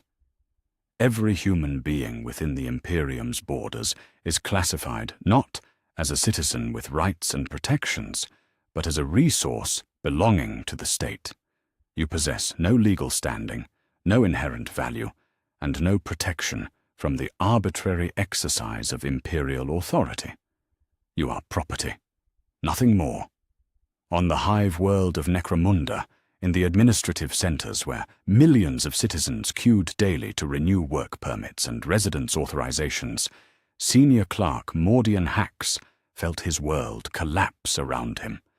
He had spent 30 years processing citizenship documentation, believing he was maintaining the bureaucratic foundation that protected ordinary people from the chaos of an ungoverned universe. The forms he had filed, the permits he had issued, the identity cards he had validated, all had been elaborate theater designed to maintain the illusion that imperial subjects had legal status beyond mere possession. The Lex Imperialis, the legal code that supposedly governs imperial society, contains no provisions for citizen rights, the broadcast continued with mechanical precision. The entire document is structured around the obligations, duties, and penalties imposed upon imperial subjects. Citizens may be relocated, conscripted, sterilized, lobotomized, or executed without trial, appeal, or justification beyond administrative convenience. The concept of due process does not exist in imperial law because imperial subjects are not legal persons, but state assets. The revelation struck the mid-hive levels with particular force, where generations of families had built their lives around the belief that hard work and loyalty would be rewarded with security and advancement. Merchant-class families who had accumulated modest wealth discovered that their property rights existed only at the sufferance of planetary governors. Professional guilds that had negotiated working conditions and wages learned that their contracts were worthless documents that could be voided without recourse. The comfortable middle strata of hive society realized that their position was not the result of earned privilege, but temporary administrative oversight. The tithe system operates not as taxation, but as institutionalized theft, the Veritas Vox explained, exposing the mechanisms that had sustained the Imperium for 10 millennia. Planetary governments possess no authority to negotiate tithe levels or contest imperial demands. The administratum calculates resource extraction based upon maximum sustainable exploitation, deliberately maintaining populations at subsistence levels to prevent the accumulation of wealth or power that might challenge imperial authority. Magda Holst, standing in the grain fields of Demeter Prime, understood suddenly why her agricultural world produced vast quantities of food, yet its population remained perpetually on the edge of famine. The tithes demanded by the Imperium consumed not just surplus production, but the minimum necessary for local survival. The starvation that claimed thousands of citizens every year during poor harvests was not natural disaster, but deliberate policy designed to ensure that Demeter's population remained dependent upon imperial food distributions and could never achieve self-sufficiency. The hive cities that house the majority of imperial citizens were designed as concentration camps disguised as urban centers, the broadcast revealed, transforming every citizen's understanding of their living conditions. The vertical structure that forces billions into cramped vertical spaces serves not architectural necessity, but social control. The deliberate stratification that places the wealthy at the top and the poor at the bottom creates artificial scarcity and competition that prevents unified resistance to imperial exploitation. In the underhive of Necromunda, gang leader Grex, Iron-Tooth Marcus, had always assumed that the squalor and violence of the lower levels resulted from natural urban decay and resource limitations. Now he understood that the underhive's hellish conditions were not the accidental byproduct of overpopulation, but the intended result of imperial policy. The toxic air, contaminated water, and structural decay that killed thousands monthly served the purpose of maintaining fear and desperation among the population while providing a convenient disposal method for citizens deemed surplus to requirements. The nobility that rules imperial worlds maintains their position not through merit or democratic selection, but through deliberate impoverishment of the general population, the Veritas Vox continued, exposing the mechanisms that had concentrated wealth and power in the hands of the few. Noble houses are granted exclusive rights to resources, manufacturing, and trade, creating artificial monopolies that ensure permanent economic subjugation of the working classes. The wealth disparity between rulers and subjects is not natural inequality, but engineered dependency. Lord Governor Hax Vren of the Hive World Mordian found himself staring at reports he had filed with the Administratum for decades, documents that detailed population management strategies and resource allocation models. The bureaucratic language had always obscured the reality of what these policies meant for individual citizens. Now he saw them clearly for what they were: instruction manuals for the systematic impoverishment of billions of human beings to maintain the power structure that kept his family in control. Recruitment into imperial military service, industrial labor, and administrative positions operates not as opportunity for advancement, but as human harvesting, the broadcast declared, transforming every citizen's understanding of their career prospects. The Administratum maintains detailed demographic models that calculate optimal population levels for each world, with excess population systematically removed through military conscription, labor transportation, and involuntary colonization programs. The revelation struck recruitment centers across the galaxy with devastating force. On Cadia, where military service had been the highest honor for countless generations, families began to understand that their sons and daughters had not volunteered for glorious service, but had been selected for removal from the breeding population.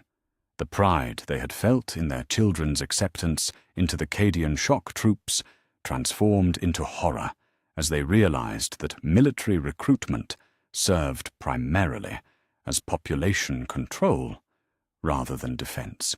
The concept of social mobility within imperial society is carefully maintained propaganda designed to prevent despair-driven rebellion, the Veritas Vox explained, destroying the dreams that had sustained billions of citizens through lives of grinding poverty.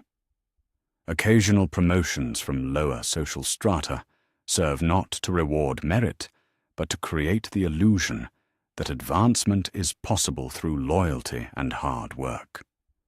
The promoted individuals become examples used to justify the continued oppression of those who remain in poverty.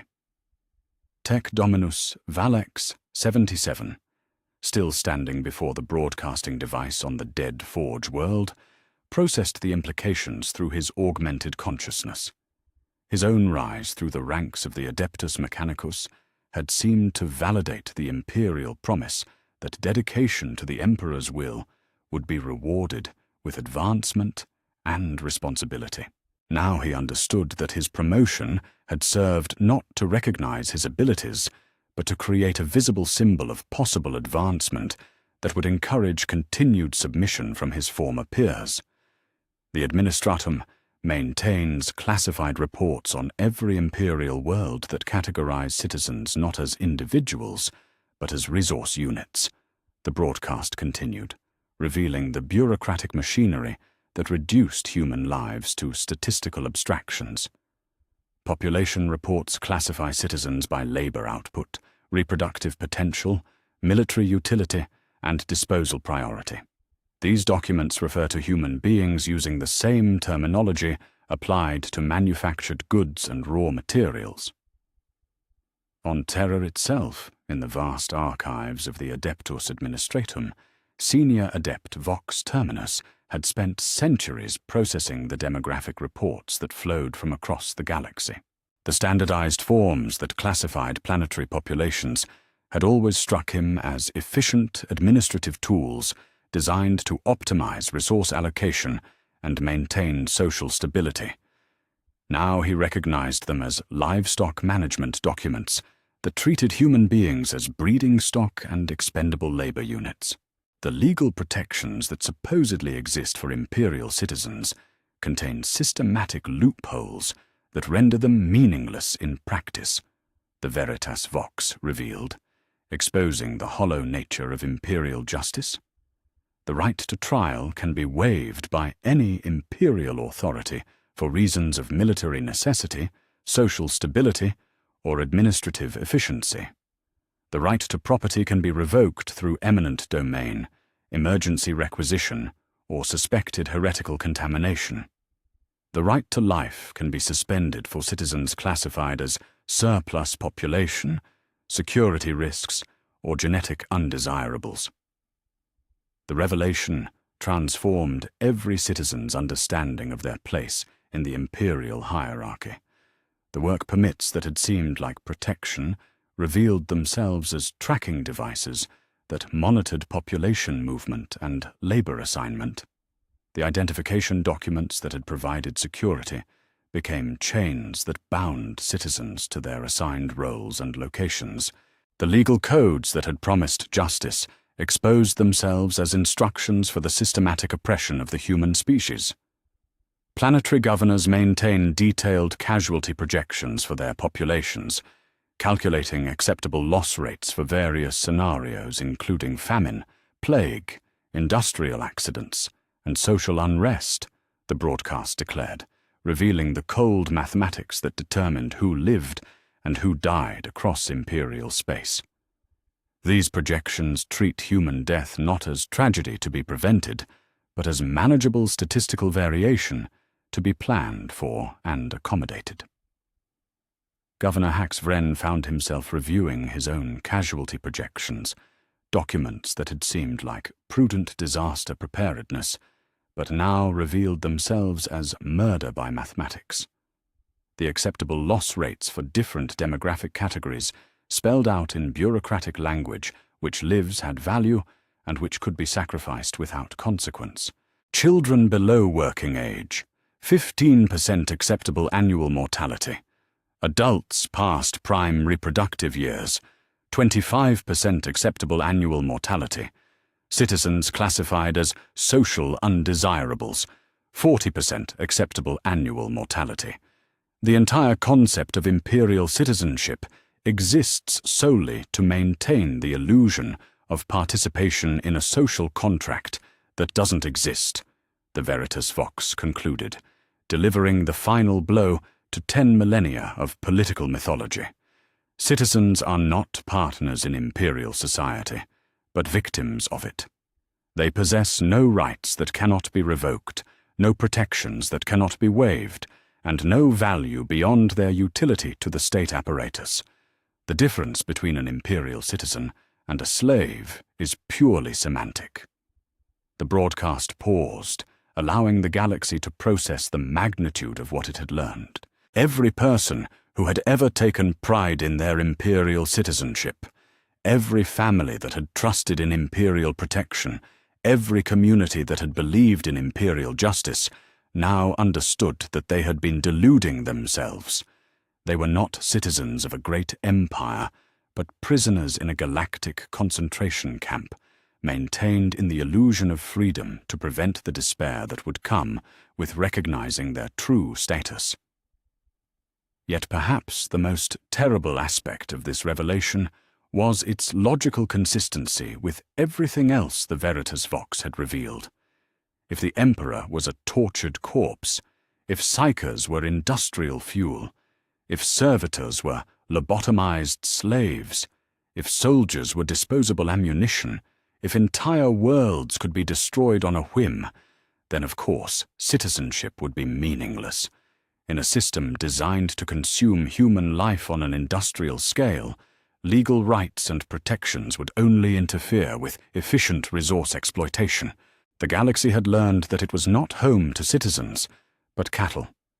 The only question remaining was whether the cattle would continue to accept their fate or finally recognize that they outnumbered their shepherds by billions to one.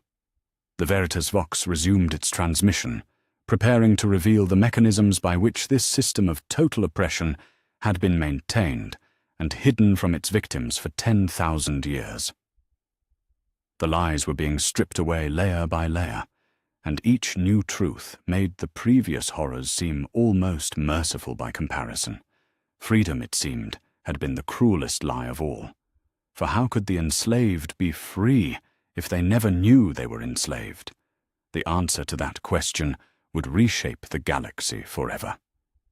The galaxy still grappled with the revelation that citizenship was slavery when the Veritas Vox prepared to unveil the mechanisms by which such comprehensive deception had been maintained for 10 millennia. This truth would expose the systematic destruction of human knowledge and the deliberate cultivation of ignorance as tools of imperial control.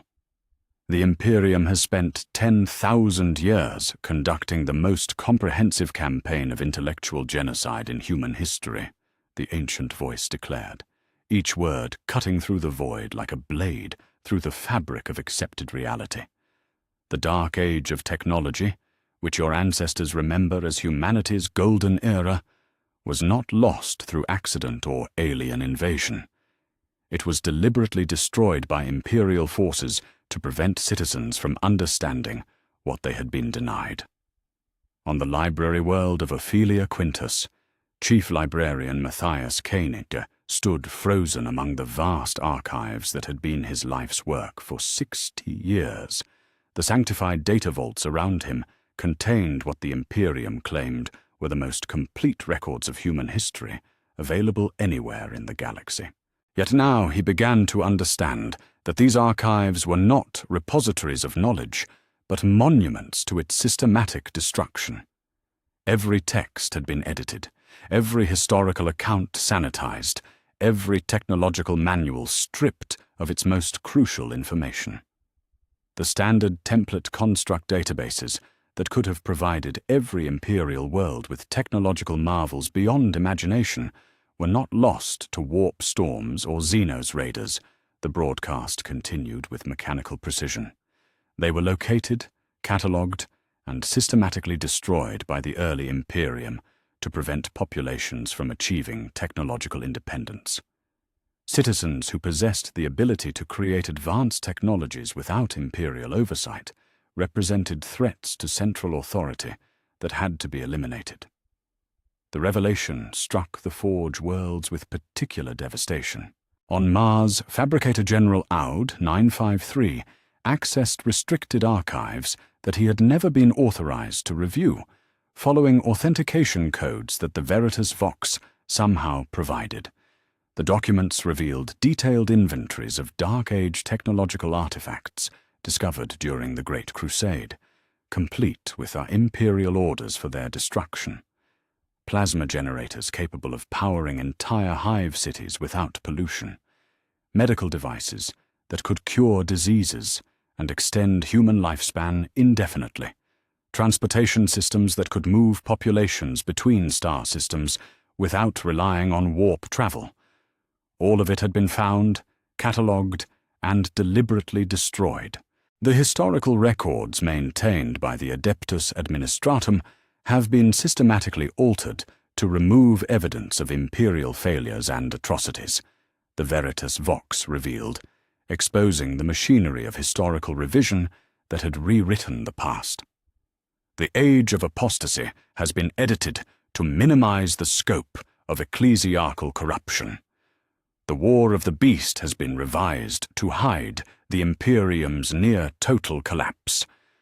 The Horus heresy itself has been sanitized to obscure the legitimate grievances that drove half the Primarchs to rebellion.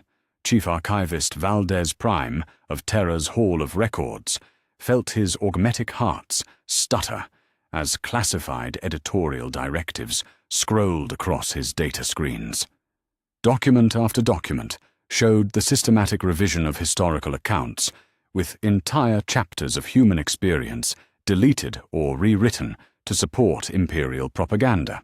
The directives came from the highest levels of imperial authority, signed by high lords and bearing the seal of the Inquisition itself. History was not recorded in the Imperium. It was manufactured to serve political necessity. The suppression of knowledge about chaos has created a population deliberately vulnerable to the very corruption the Imperium claims to prevent, the broadcast declared, revealing the catastrophic failure of ignorance-based protection. Citizens who encounter demonic activity without understanding its nature are more likely to fall to corruption than those with proper knowledge of chaos tactics and psychology. The policy of hiding chaotic threats has resulted in millions of unnecessary casualties and corruptions that could have been prevented through education.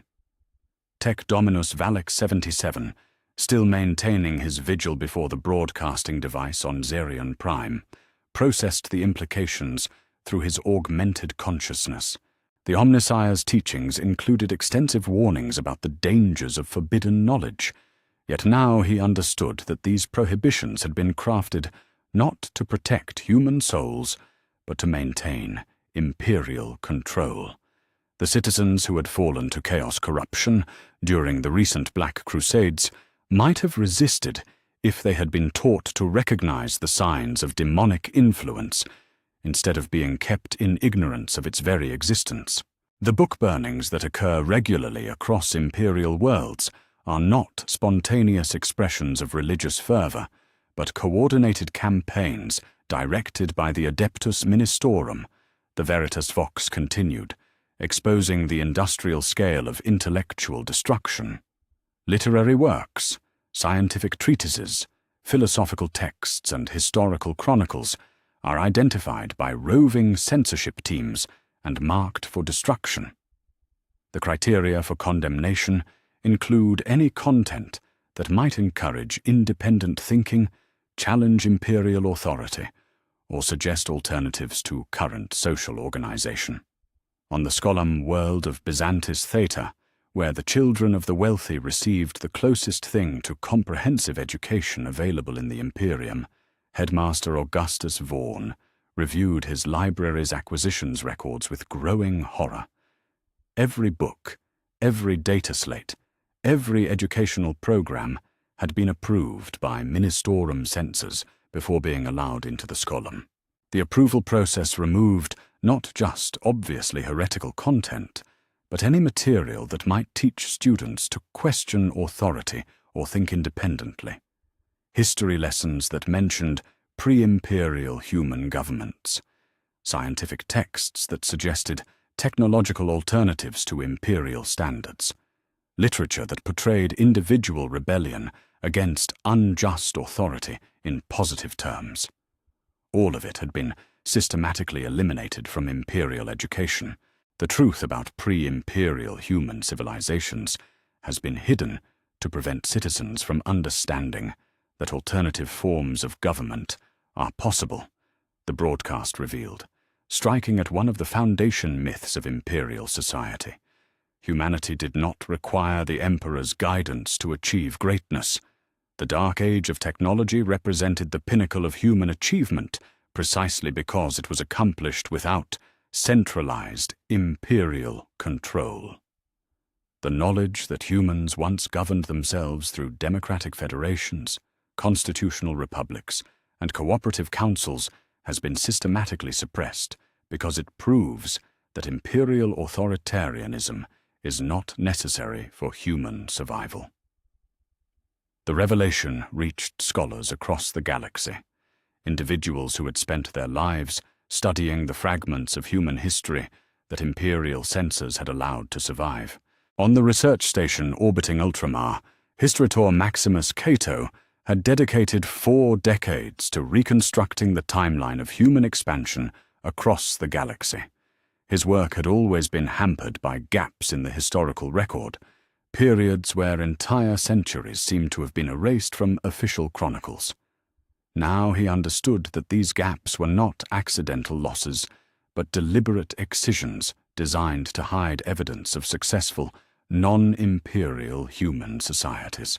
Scholars and historians who discover evidence of forbidden knowledge are subject to immediate termination by inquisitorial death squads, the Veritas Vox declared, revealing the fate that awaited intellectual curiosity. The Ordo Hereticus maintains specialized teams whose sole function is to eliminate researchers who approach dangerous truths. Academic institutions across the Imperium operate under constant surveillance, with faculty members reporting suspicious research interests to ecclesiastical authorities who determine whether investigation should be allowed to continue. Professor Lysipa Kane of the University of Macraga had always wondered why certain research topics were classified as forbidden by university administration. Investigations into pre-imperial technology were discouraged through budget restrictions and career penalties. Studies of comparative government systems were simply not permitted. Any historical research that might reveal the true scope of imperial atrocities was redirected toward approved topics through academic pressure and professional sanctions. Now she understood that her colleagues, who had pursued forbidden research and subsequently disappeared, had not been relocated to other institutions, but eliminated by the very authority they had sought to study. The Imperium maintains a deliberate policy of educational limitation designed to produce citizens capable of performing assigned labor, but incapable of independent analysis. The broadcast continued, exposing the machinery of intellectual suppression. Literacy rates are carefully controlled to ensure that populations can read work instructions and religious texts, but cannot access complex political or technical literature. Mathematical education is limited to arithmetic necessary for industrial labor, preventing citizens from understanding statistical analysis that might reveal the scope of imperial exploitation. The revelation transformed every citizen's understanding of their educational experience. The basic literacy that seemed like imperial benevolence revealed itself as minimal skill provision designed to create useful but controllable workers. The technical training that appeared to offer advancement opportunities was actually intellectual limitation disguised as education. The religious instruction that dominated imperial schooling served not to provide moral guidance, but to instill unquestioning obedience to authority. Library worlds throughout the Imperium function not as centers of learning, but as censorship facilities, the Veritas Vox declared, revealing the true nature of institutions that citizens had believed preserved human knowledge. The vast archives maintained on these worlds contain primarily sanitized versions of approved texts, with original sources destroyed after editing. Librarians are not scholars but censors, trained to identify and eliminate content deemed dangerous by imperial authorities. Chief Librarian Caney felt his world dissolve around him as he processed this revelation. The ancient texts he had believed himself to be preserving had been edited versions designed to maintain imperial myths while destroying actual historical truth. The rare manuscripts he had dedicated his life to protecting were forgeries created to replace authentic documents that had been systematically destroyed. His career had been spent not as a guardian of knowledge, but as an unwitting agent of ignorance. The fear of an educated populace permeates every level of imperial government, the broadcast revealed, exposing the paranoia that drove systematic intellectual suppression. Internal documents from the High Lords of Terra explicitly state that citizen education, beyond basic functional literacy, represents an existential threat to imperial authority. Populations capable of understanding complex political and economic concepts would inevitably recognize the exploitation and injustice that sustains imperial society. The revelation reached the upper levels of imperial government, where administrators who had implemented these policies suddenly saw their work in a new light. On Terra, in the halls of the Adeptus Administratum, Senior Adept Marcus Valdane reviewed education policy directives he had processed for decades. The document spoke of social stability and security concerns. But now he understood they were instructions for the systematic cultivation of ignorance among imperial populations. Every restriction on citizen education had been designed not to protect society, but to prevent citizens from developing the intellectual tools necessary to recognize their oppression. The systematic destruction of scientific knowledge has left humanity technologically stagnant for 10 millennia, the Veritas Vox continued, revealing the price of ignorance-based control. Technologies that could have eliminated poverty, disease, and scarcity have been suppressed to maintain artificial dependencies that keep populations under imperial control. The suffering of billions could have been alleviated through knowledge that was deliberately destroyed to preserve the power structure that benefits from that suffering. Across the galaxy, citizens began to understand that their poverty, their ignorance, their vulnerability to disease and disaster were not natural conditions, but artificial impositions created by deliberate policy. The technological stagnation that left them dependent on imperial supply chains was not the result of lost knowledge, but destroyed knowledge. The intellectual limitations that prevented them from understanding alternatives to their current society were not natural human failings, but cultivated ignorance designed to maintain their enslavement. The Imperium's greatest achievement is not the conquest of space or the unification of humanity, the broadcast concluded, delivering the final blow to 10 millennia of imperial mythology. It is the creation of a system so comprehensive in its intellectual oppression that its victims actively participate in maintaining their own ignorance.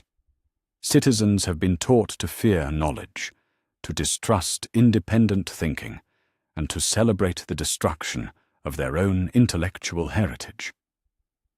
The Veritas Vox paused, allowing the galaxy to process the magnitude of what it had learned. The Imperium had not preserved human civilization, it had nearly destroyed it.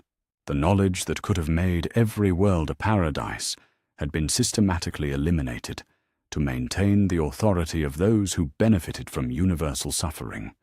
The citizens who had believed themselves protected by imperial wisdom now understood that they had been deliberately kept ignorant to prevent them from recognizing the scope of their exploitation.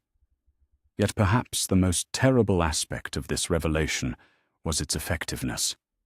10,000 years of systematic intellectual suppression had created populations so thoroughly conditioned to ignorance that they would struggle to use knowledge even if it were freely available. The Imperium had not just destroyed human knowledge, it had destroyed humanity's capacity to benefit from knowledge.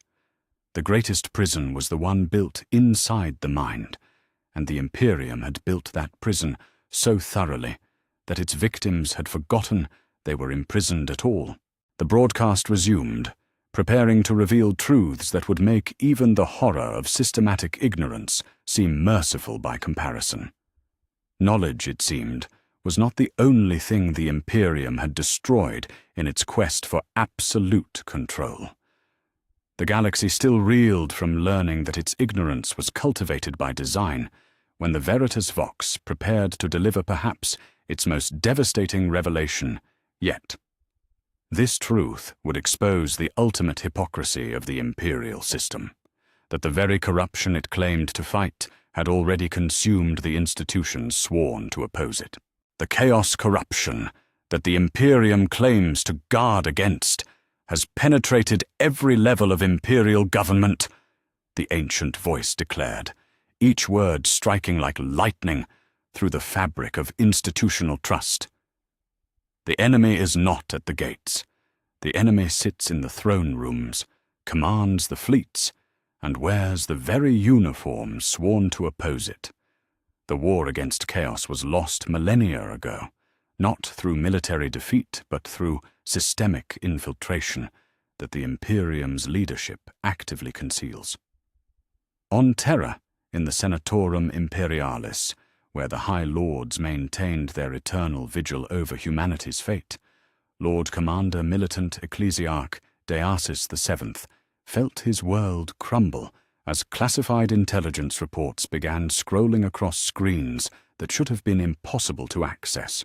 The documents detailed chaos cult activity within the highest levels of imperial government, complete with names, dates, and evidence of corruption that reached into the very heart of the Imperium's power structure. Noble House Draconis of Segmentum Solar has practiced Slaneshi rituals for over 3,000 years. The broadcast continued with mechanical precision, naming names and exposing secrets that had been buried beneath layers of aristocratic privilege and inquisitorial cover-ups. House Mordant of the Gothic sector maintains private shrines to Nurgle in the crypts beneath their ancestral palace. House Corvanis of Ultima Segmentum has produced 17 generations of secret Khorne cultists, including the current planetary governor of Macraga's crown. The revelation struck the imperial nobility with the force of a cyclonic torpedo. Across the galaxy, aristocratic families who had built their power on claims of ancient loyalty and pure bloodlines discovered that their peers had been worshipping the very entities the Imperium existed to oppose. The carefully maintained facade of noble purity collapsed as the Veritas Vox systematically exposed the chaos corruption that had been hidden behind titles and ceremonial honors for millennia. The Space Marine chapter known as the Crimson Sabres was declared lost in the warp in 823 M41, the broadcast revealed, exposing military cover-ups that struck at the heart of the Imperium's mythology. In truth, the entire chapter had fallen to Khorne worship and was exterminated by loyalist forces after they sacrificed the population of 3 imperial worlds to their blood god. The official records were falsified to prevent damage to Space Marine recruitment and morale across the Imperium.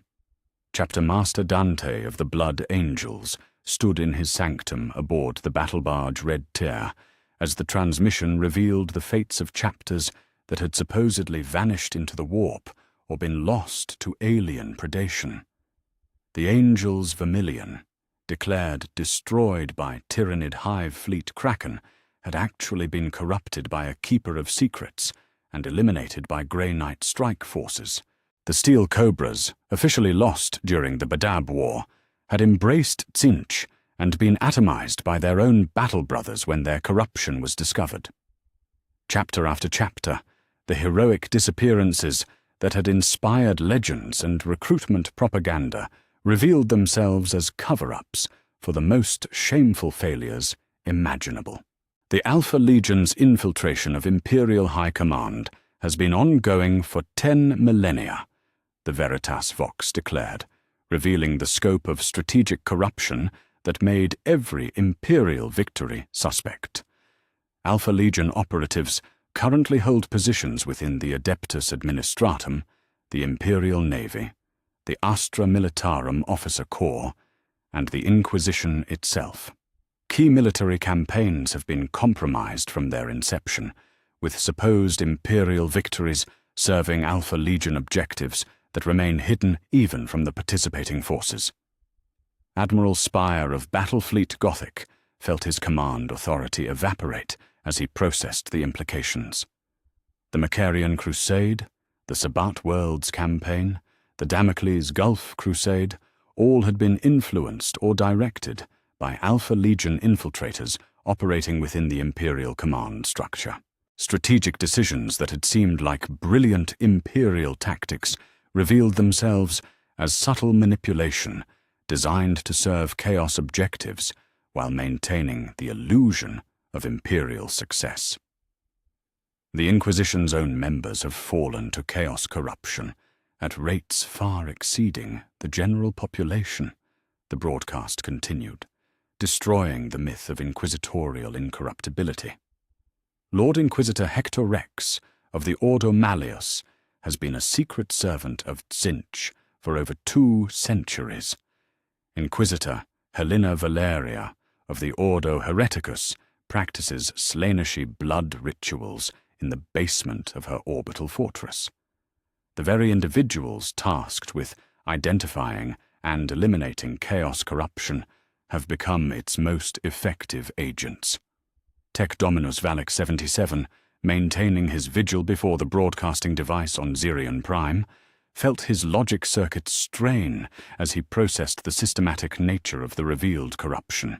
The Adeptus Mechanicus had always maintained that their augmetic implants and binary logic provided protection against Chaos influence.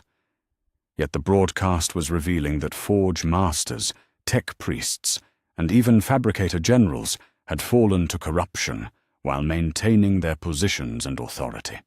The very rationality that supposedly protected them had been turned into a tool of deception. Chaos-tainted artifacts are routinely used by Imperial officials who remain unaware of their corruption, the Veritas Vox revealed, exposing the subtle perversion of Imperial symbols and tools of authority. The ceremonial sword carried by Governor Val of Cadia is a demon weapon that has been feeding on his life force for 30 years. The Aquila pendant worn by Cardinal Vex of Ophelia VII contains a fragment of a demon's essence that influences his religious pronouncements. The command throne of Admiral Quarren's flagship incorporates materials taken from a Chaos shrine, slowly corrupting every order issued from its seat. The revelation transformed every Imperial citizen's understanding of their leaders and symbols. The governors who ruled their worlds, the admirals who commanded their fleets, the cardinals who guided their spiritual development, all were potentially compromised by corruption they might not even recognize. Every Imperial ceremony, every religious service, every official proclamation might be tainted by Chaos influence operating through corrupted artifacts and personnel. The Red Corsairs recruit not just from renegade Imperial forces, but from supposedly loyal regiments and naval crews, the broadcast declared, revealing recruitment networks that operated within the heart of Imperial military structure. Imperial Guard officers are approached with offers of power and advancement through Chaos worship. Naval personnel serving on ships that patrol the Maelstrom are systematically converted to serve Huron Blackheart while maintaining their official positions. Entire PDF regiments on worlds bordering chaos-controlled space serve dual loyalties, appearing loyal to Imperial authority while secretly preparing for eventual defection. Colonel Marcus Kellan of the Valhallan 597th Ice Warriors, who had already learned that his soldiers were considered expendable ammunition, now faced the possibility that some of his fellow officers might be active chaos cultists. The brotherhood he had relied upon, the chain of command that had given his service meaning, might be compromised by individuals who served powers that sought the destruction of everything he had fought to protect. Planetary governors across the Imperium maintain secret pacts with chaos entities to preserve their positions of power, the Veritas Vox continued, exposing the political corruption that made Imperial rule indistinguishable from chaos collaboration. Governor Maxim Vhol of Katia has been receiving strategic intelligence from a demon of Tzeentch for the past decade. Governor Hermann Strab of Armageddon maintains his authority through a bargain with Khorne that requires monthly sacrifices of political dissidents, the very individuals trusted to defend Imperial worlds from chaos corruption are its willing servants. The revelation reached deep into the personal lives of citizens who had trusted their planetary governments to protect them from the darkness beyond the stars. The governors they had supported, the policies they had endorsed, the security they had believed in, all might be nothing more than elaborate deceptions created by servants of the very powers that sought their destruction. The phenomenon known as the Black Rage that affects the Blood Angels and their successor chapters is not a genetic flaw, but a form of chaos corruption that has been deliberately concealed, the broadcast revealed, striking at one of the Imperium's most honored chapters. The condition is caused by exposure to a Khorne-tainted relic recovered during the Horus Heresy. The Blood Angels' leadership has known this for millennia, but has chosen to hide the truth rather than lose their status as loyalist Astartes. Chapter Master Dante felt his twin hearts stop as the accusation struck him like a physical blow. The black rage that had claimed so many of his battle brothers, the curse that had defined his chapter's identity for 10,000 years, revealed as deliberate corruption that his predecessors had chosen to conceal rather than address. Every Death Company Marine who had fallen to the rage had been a victim not of genetic fate, but of chaos taint that the chapter's leadership had perpetuated through willful ignorance. The Astronomicon itself has been corrupted by chaos influence operating through compromised psychers in the choir, the Veritas Vox declared, revealing that even humanity's most sacred beacon had been tainted. Tzeentch cultists among the Psyker tithes have slowly introduced chaotic resonances into the great working that guides Imperial navigation. The light that ships follow through the warp now carries subtle corruption designed to influence the crews of vessels that rely upon it for guidance. The revelation meant that every ship that had used the Astronomicon for navigation, every crew that had trusted in the Emperor's light to guide them through the warp, had been exposed to chaos corruption. The very beacon that symbolized Imperial unity and the Emperor's protection had become a vector for the spiritual contamination of the Imperial Navy and merchant fleets. The corruption within Imperial institutions has reached such levels that loyalist and chaos forces are often indistinguishable, the broadcast continued, delivering the final blow to Imperial military mythology. Battles between Imperial and Chaos forces frequently involve corrupted units on both sides, with the conflict serving Chaos objectives regardless of the tactical outcome. The enemy has achieved victory not through conquest, but through the corruption of the concept of loyalty itself. The galaxy began to understand that the eternal war between order and chaos had been decided long ago, not through military defeat, but through the systematic corruption of the institutions that claimed to represent order. The Imperium had not protected humanity from chaos. It had become chaos, wearing the mask of righteous authority. Every imperial victory might serve chaos objectives. Every act of loyalty might advance chaos goals. The war had been lost because the enemy had won by making victory indistinguishable from defeat. The greatest achievement of the chaos gods is not the corruption of individual souls, but the corruption of the concept of incorruption itself, the Veritas Vox concluded, delivering a revelation that struck at the foundation of moral certainty. Citizens who believe themselves to be serving the Emperor may actually be serving chaos. Officials who think they are fighting corruption may be spreading it. The very act of seeking purity within imperial institutions may be the most effective form of corruption possible. The broadcast paused, allowing the galaxy to process the complete moral inversion that had been revealed. There were no clean hands in the Imperium, no pure institutions, no untainted authorities. The corruption that citizens had been taught to fear and resist had already won by making resistance indistinguishable from collaboration. The enemy was not coming. The enemy had already arrived and made itself indistinguishable from the defender. Yet perhaps the most terrible aspect of this revelation was its logical inevitability. In a system built upon lies, maintained through oppression and sustained by the torture of its own god, how could anything remain pure? The Imperium's moral corruption had created the conditions for spiritual corruption, and now the two were so intertwined that they could no longer be separated. The Veritas Vox resumed its transmission, preparing to reveal truths that would make even the complete moral collapse of imperial authority seem like a minor administrative detail. The galaxy had learned that its protectors served the enemy, that its institutions had been captured, and that the war for humanity's soul had been lost before most citizens knew it was being fought.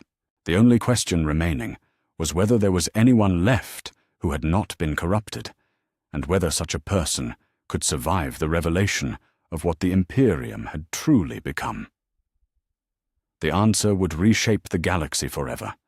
The galaxy still struggled to comprehend that corruption had captured its every institution when the Veritas Vox prepared to deliver the blow that would shatter the final refuge of human hope. This revelation would strip away the last illusion that had sustained billions through the darkness, exposing the spiritual foundation of the Imperium as the most elaborate fraud ever perpetrated upon humanity.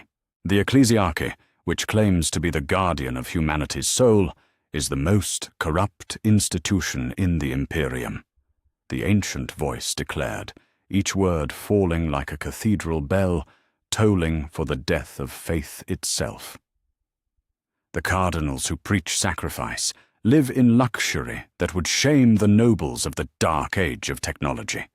The priests who demand poverty from their flocks accumulate wealth beyond measure. The very individuals trusted to guide humanity's spiritual development have turned religion into the ultimate instrument of exploitation. On the shrine world of Ophelia 7, Cardinal Vex stood in his private chambers, surrounded by art treasures and precious artifacts worth more than entire planetary economies. The golden chalices from which he drank, sanctified wine, cost more than the annual food budget for his cathedral's surrounding slums. The silk vestments that draped his corpulent frame were woven with threads more valuable than the lives of the faithful who starved outside his palace walls. For decades he had justified this wealth as necessary for the proper veneration of the god Emperor.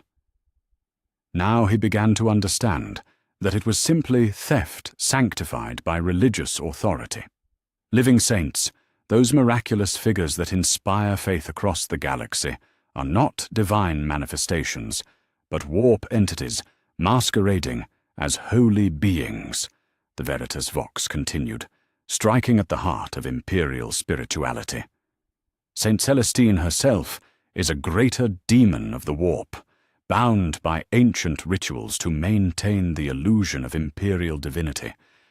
The miracles attributed to saints are demonic powers exercised in service to goals that have nothing to do with human salvation. The revelation struck the faithful like a plague of understanding that spread faster than any disease. Sister Superior Seraphina of the Order of the Bloody Rose had dedicated her life to following Saint Celestina's example, believing that her sacrifices and battles served the Emperor's will.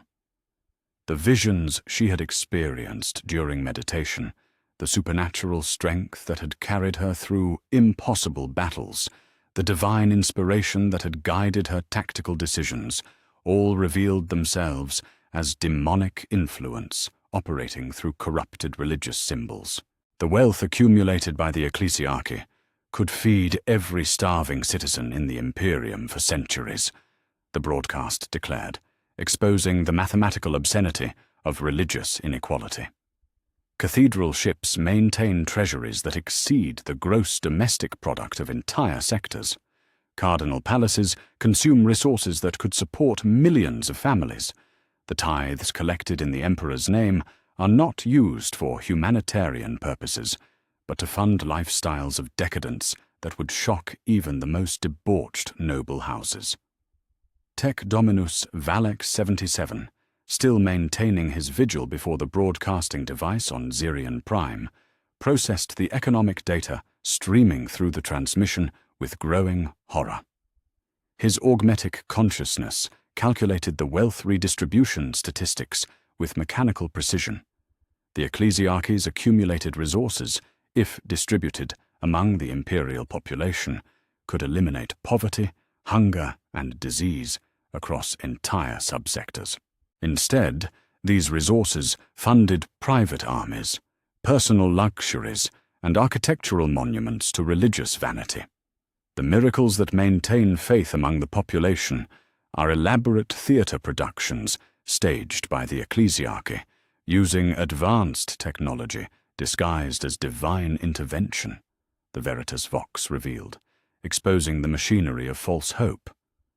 Holographic projectors create the appearance of divine visitations. Psychic conditioning makes witnesses believe they have experienced miraculous healing.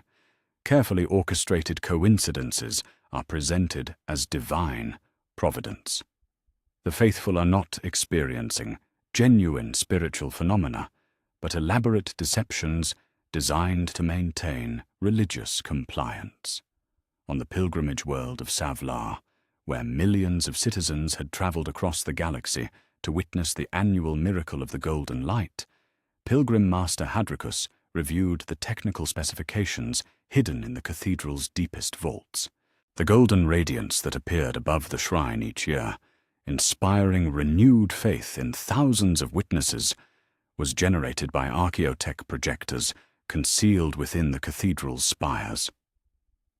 The healing waters that cured diseases and disabilities contained pharmaceutical compounds that produced temporary improvements in symptoms while doing nothing to address underlying conditions. Every miracle was a lie, every divine intervention a carefully planned deception. The persecution of heretics serves not to protect imperial citizens from corruption, but to eliminate individuals who question ecclesiarchal authority, the broadcast continued, transforming martyrdom into murder and faith into fascism. The vast majority of citizens burned as heretics were guilty only of asking questions about religious doctrine or suggesting alternatives to current church policies. The Inquisition's purges serve the ecclesiarchy's political interests rather than humanity's spiritual welfare.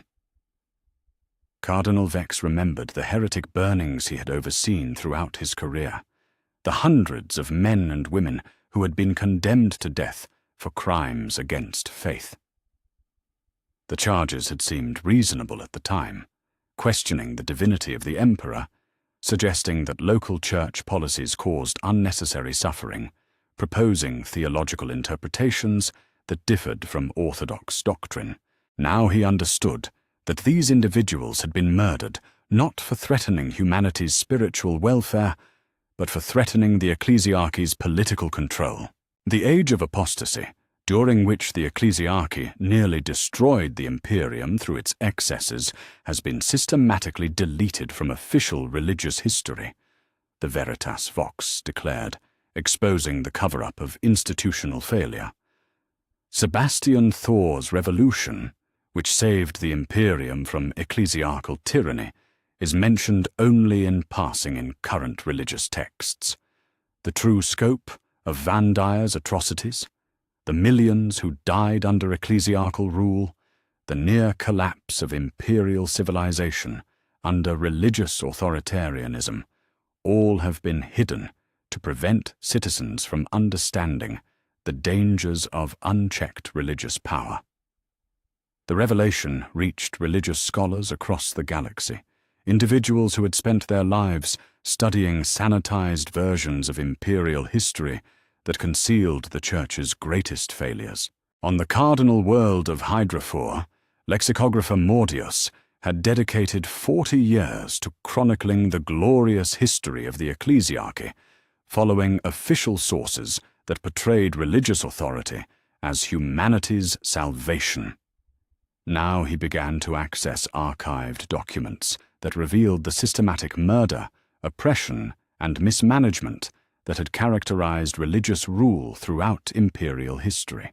The decree passive, which supposedly prohibits the ecclesiarchy from maintaining armed forces, is routinely violated through legal fictions and technicalities, the broadcast revealed, exposing the militarization of religious authority. The orders militant are classified as lay organizations rather than ecclesiarchal forces, despite being directly controlled by cardinal-level authority. The Frateris militia operates as a private army for religious officials while maintaining the fiction of being independent volunteer organizations. Sister Seraphina processed the implications as she looked around her convent fortress, understanding suddenly that her order existed not to serve the Emperor's will, but to provide military force for the ecclesiarchy's political objectives. Every battle she had fought, every enemy she had killed, every sacrifice she had made in the name of faith had served the interests of corrupt religious officials rather than divine purpose.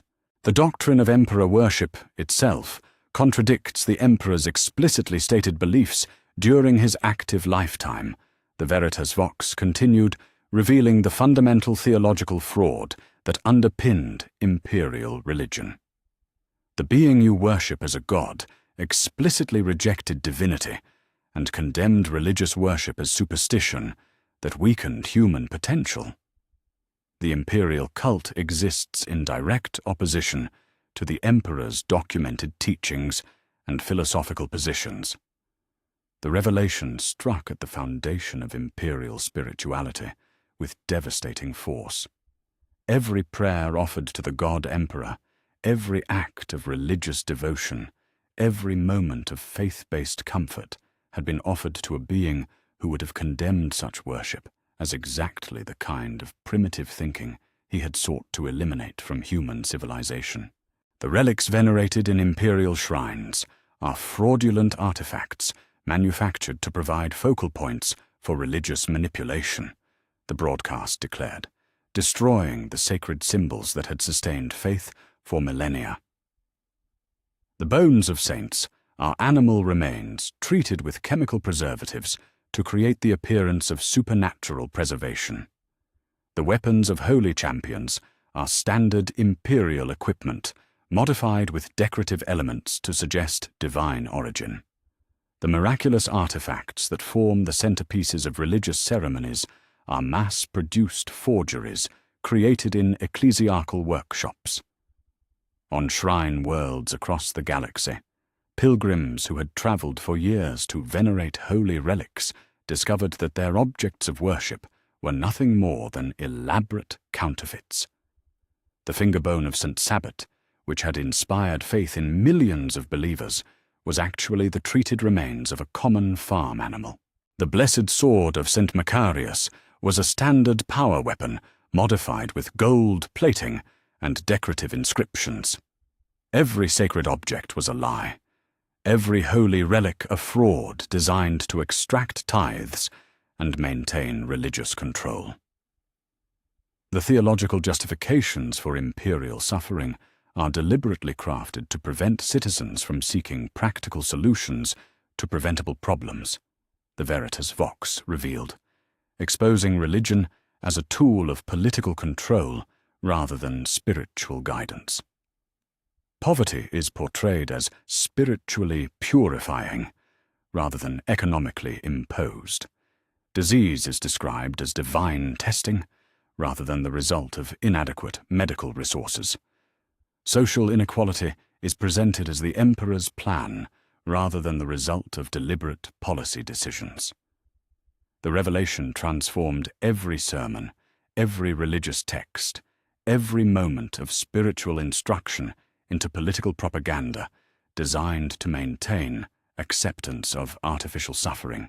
Citizens who had found comfort in religious explanations for their hardships discovered that their faith had been weaponized against them, turned into a tool that prevented them from recognizing the human causes of their misery. The ecclesiarchy's greatest achievement is not the preservation of human faith, but its systematic corruption, the broadcast concluded, delivering the final blow to 10 millennia of religious authority. Citizens who believe they are serving the emperor through religious devotion are actually serving the political and economic interests of corrupt officials who have transformed spirituality into the ultimate confidence game. Cardinal Vex sank to his knees in his opulent chambers as the weight of his life's work revealed itself as elaborate fraud. Every sermon he had delivered, every blessing he had pronounced, every act of religious authority he had exercised had served not to bring citizens closer to divine truth, but to maintain a system of exploitation that kept them spiritually enslaved while enriching their supposed spiritual guides. The broadcast paused, allowing the galaxy to process the complete collapse of religious meaning that had been revealed. Faith had not been humanity's salvation, but its most effective chain. Religion had not preserved human dignity, but systematically destroyed it. The spiritual authorities trusted to guide humanity toward enlightenment had led them deeper into ignorance and exploitation than any alien conqueror could have achieved. Yet perhaps the most terrible aspect of this revelation was its logical consistency with everything else the Veritas Vox had exposed. In a system built upon lies, sustained by oppression, and dedicated to the torture of its own God, how could religion be anything but another instrument of control? The ecclesiarchy had not failed to serve the emperor's will. It had succeeded perfectly in serving the interests of those who benefited from the emperor's suffering. The Veritas Vox resumed its transmission, preparing to reveal the immediate consequences of these revelations as they spread across the galaxy. Faith had died, authority had collapsed, and hope had been revealed as the cruelest deception of all. The galaxy would never be the same. The only question was whether anything would be left standing when the truth had finished its work. The price of faith, it seemed, had always been the surrender of reason. And now that the bill had come due, the cost was everything humanity had believed about itself. The Veritas Vox fell silent for the first time since its activation, its ancient mechanisms finally exhausted by the weight of truths it had broadcast across the galaxy. Yet the silence that followed was not peace, but the terrible quiet that precedes a storm of unimaginable proportions. Across 1,000,000 worlds, billions of human beings processed the complete destruction of everything they had believed about their universe, their society, and themselves. The reaction began not with organized rebellion, but with individual madness multiplied beyond counting. On Terra itself, in the shadow of the imperial palace, where the tortured emperor screamed in eternal agony, citizens poured from their hab blocks like water from a broken dam. The revelation that their god suffered unending torment while their prayers only reminded him of his pain drove entire populations into frenzies of grief and rage that defied description. High Lord Militant Ecclesiarch Desis VII watched from his palace spire as the cathedral squares filled with howling masses of humanity. Citizens who had prostrated themselves in worship hours before now tore at the Aquila symbols on their clothing, ripped blessed icons from shrine walls, and screamed accusations at the sky. The faithful had become faithless in the space of a single broadcast, their devotion transformed into fury that burned hotter than plasma fire. On the hive world of Necromunda, the revelation struck the teeming billions like a virus of understanding that spread through every level of the colossal urban structures. In the upper spires, nobles who had justified their wealth through claims of divine favor found their palaces besieged by citizens who now understood that nobility was simply institutionalized theft. Lord Gerontius Helmauer's ancestral throne room became a battleground as his own household guards turned their weapons upon the aristocrats they had sworn to protect. The Underhive, that realm of perpetual darkness, where gang leader Grex, Iron Tooth Marcus, had recognized his sister among the servitor workforce, erupted in violence that made its usual brutality seem merciful by comparison. Gangs that had fought each other for generations united in their rage against the tech priests and administrators who had created their mechanical siblings. Servitor maintenance facilities became charnel houses as populations sought to free the trapped consciousnesses within lobotomized bodies, often killing the very beings they sought to save. The Space Marine chapters faced a crisis that threatened their very existence as transhuman warriors found themselves torn between loyalty to an institution they now knew to be corrupt and oath bonds that had defined their purpose for centuries. Chapter Master. Dante of the Blood Angels stood in his sanctum aboard the Red Tear, surrounded by battle brothers whose faces reflected the same terrible understanding that burned in his ancient features. "Brothers," he spoke into the gathering storm, his voice carrying the weight of 1,000 years of service. "We swore oaths to the Emperor, not to the Imperium that tortures him. If these revelations are true, then our highest loyalty demands that we act not as servants of his suffering, but as instruments of his liberation. Yet even as some chapters chose the painful path of truth, others retreated into denial that bordered on madness. The Imperial Fist's fortress monastery on Terra became a sealed tomb as Captain Lysander ordered the complete isolation of his battle brothers from the outside universe. If the truth was too terrible to bear, then truth itself must be rejected. Better to live in ignorance than die in knowledge that made existence unbearable.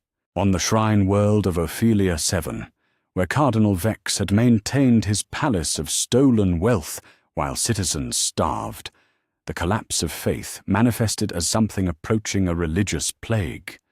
Pilgrims who had traveled across the galaxy to worship at sacred sites turned their devotion inside out, creating rituals of desecration that matched their former reverence in intensity. The Cathedral of the Emperor's Light became a pyre as millions of prayer books, religious texts, and sacred artifacts fed flames that could be seen from orbit. Sister Superior Seraphono of the Order of the Bloody Rose found herself facing a choice that no amount of training had prepared her for. Her faith had been revealed as demonic corruption, her devotion transformed into collaboration with the very entities she had sworn to oppose. Yet the alternative to corrupted faith was no faith at all, and without faith, what purpose did the Sisters of Battle serve? Some chose madness, Others chose death. A few chose a third path that led into darkness, deeper than any they had previously imagined. The Forge Worlds, where Tech Dominus Valek 77 had maintained his vigil before the broadcasting device, became battlegrounds where the Omnissiah's servants found themselves hunted by populations enraged by the truth about servitor creation. On Mars itself, the red planet ran red with different blood, as citizens who had discovered their lobotomized relatives among the servitor workforce took vengeance upon any tech priest they could find. The blessed workshops where flesh had been joined with machine became abattoirs where the living sought to join their mechanical dead. Fabricator General Ode 953 sealed the deepest vaults of the Martian forges as his own tech priests began to question not just their orders, but their fundamental beliefs about the relationship between flesh, machine, and consciousness. If servitors retained awareness, then the Omnissiah's greatest gift to humanity was actually its cruelest curse. The logical implications threatened the sanity of minds that had been augmented for logical processing above all other considerations. The Imperial Guard regiments, scattered across 1,000 battlefronts, faced mutinies that made the Horus heresy seem like a minor disciplinary problem. Colonel Marcus Kellan of the Valhallan 597th Ice Warriors watched his lifetime of service dissolve as soldiers who had learned they were considered expendable ammunition decided that their officers deserved to share that expendability. Commissars who had maintained discipline through fear found themselves facing troops who no longer feared death more than they hated their commanders. On Cadia, the fortress world that had stood against the eye of terror for 10 millennia, Governor Maxime Val discovered that his planetary defense forces had turned their weapons not toward the enemies beyond, but toward the command bunkers that had sent generations of their comrades to meaningless deaths. The purple and silver of the Cadian shock troops became crimson as civil war erupted between those who clung to duty, despite its revealed meaninglessness, and those who chose honest rebellion over dishonest service. Yet perhaps the most terrible reaction came not from the faithful or the military, but from the chaos cults that had hidden in the shadows of imperial society for millennia. As order collapsed and authority crumbled, these servants of darkness emerged from their concealment with a message that rang with the authority of vindicated prophecy. We told you the truth. We alone never lied to you. On worlds where chaos corruption had been hidden beneath layers of imperial authority, the revelations became recruitment tools for powers that had always been honest about their malevolent nature. Citizens who had been betrayed by every institution they had trusted found themselves drawn to entities that at least admitted their desire to consume human souls. Damnation, it seemed, was preferable to salvation built upon lies. The Astronomicon, that great beacon which had guided imperial ships through the warp for 10,000 years, began to flicker as the psychers who powered it responded to the revelations with rebellion, madness, or death. Some members of the choir simply stopped channeling their life force into the great working, choosing to die as individuals rather than live as fuel for a system they now understood to be completely corrupt. Others directed their psychic power toward destruction rather than guidance, turning the beacon that had united the Imperium into a weapon aimed at its heart. Astropathic communications networks across the galaxy collapsed as psychic communicators either fled their posts or used their abilities to spread the revelations further rather than maintain the imperial communications that had sustained the system of oppression. The careful coordination that had held the Imperium together for 10 millennia shattered as worlds lost contact with sector commands, and sector commands lost contact with terror itself. On the agri-world of Demeter Prime, Magda Holst stood in grain fields that stretched to the horizon, while her world burned around her. The woman who had lost her daughter to the Psyker tithes and her son to Imperial Guard expendability watched the local administratum compound disappear in flames that seemed to purge more than just buildings. Citizens who had accepted starvation while producing food for imperial tithes had decided that their own survival mattered more than bureaucratic quotas. The planetary governors who had maintained order through the careful management of ignorance found themselves facing populations that could no longer be managed because they could no longer be deceived. On world after world, the palaces of authority became targets for fury that had been building for generations but had finally found direction. Governor Hermann Straub of Armageddon barricaded himself in his fortress as the citizens he had helped oppress sought to demonstrate their understanding of his complicity in their exploitation. Communication arrays across the galaxy overloaded as desperate voices sought answers that no authority could provide. Families searching for loved ones who had been consumed by imperial systems. Communities demanding explanations from officials who had no explanations to offer. Entire planetary populations begging for guidance from institutions that had revealed themselves to be more lost than those they claimed to lead. Yet amid the universal collapse, patterns began to emerge that suggested the chaos might eventually resolve into something new. Worlds that had thrown off imperial authority did not automatically descend into anarchic violence. Many began forming councils and committees to address the practical problems of governance without the interference of corrupt officials. Citizens who had been taught that they were incapable of self-rule began demonstrating capabilities that imperial education had deliberately suppressed. The Space Marine chapters that chose truth over institutional loyalty found themselves becoming protectors of citizen assemblies rather than enforcers of imperial will. Battle brothers who had spent centuries following orders without question discovered that serving humanity directly rather than serving the institutions that claimed to represent humanity provided a sense of purpose that duty alone had never achieved. On some worlds, the revelation that alternative forms of government had existed before imperial rule sparked experiments in democracy and federation that had not been seen for 10,000 years. Citizens who learned that humans had once governed themselves through cooperation rather than domination began attempting to recreate those lost systems of organization. The chaos cults that had emerged from hiding found that their message of honest malevolence was less appealing to populations that had alternatives to choose from. Evil that admitted itself to be evil held less attraction for citizens who could see paths toward something better than the false goodness that had betrayed them. As the immediate shock of revelation began to settle into longer-term response, the galaxy found itself facing a choice that would determine the future of the human species. They could attempt to rebuild the imperial system with corrections for its revealed flaws.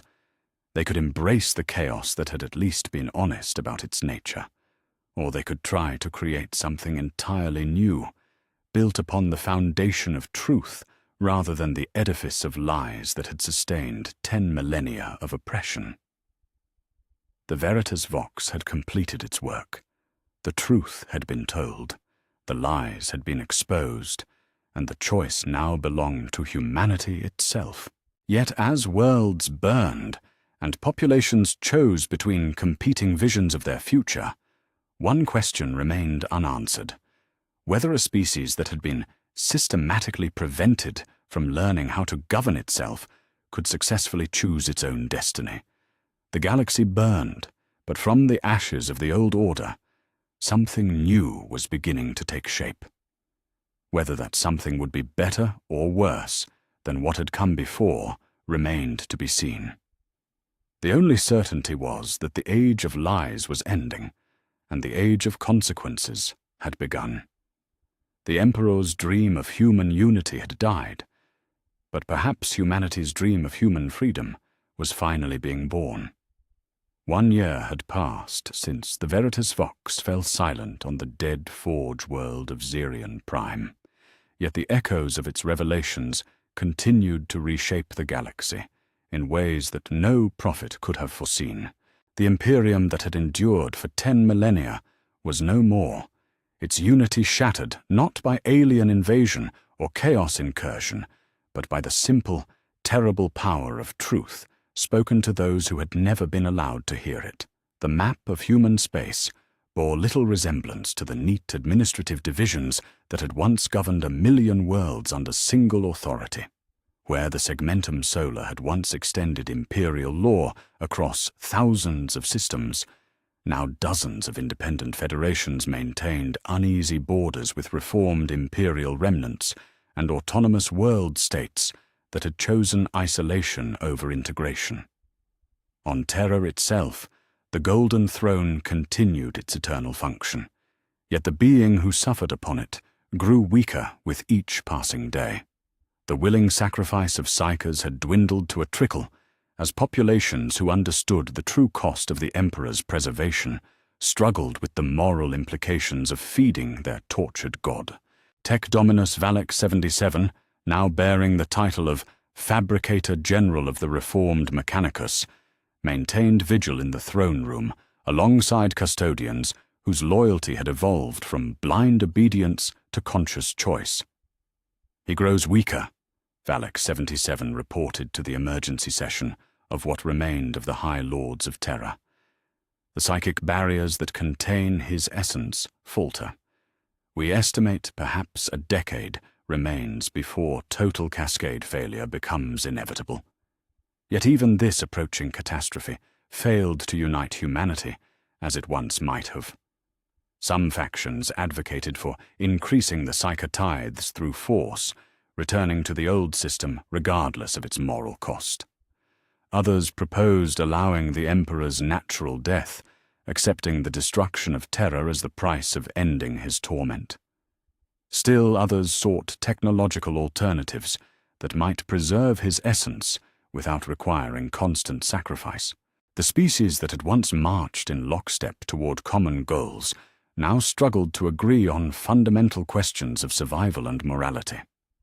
Magda Holst stood in the council chamber of the Demeter Republic, one of the more successful experiments in post-imperial governance that had emerged from the chaos of revelation.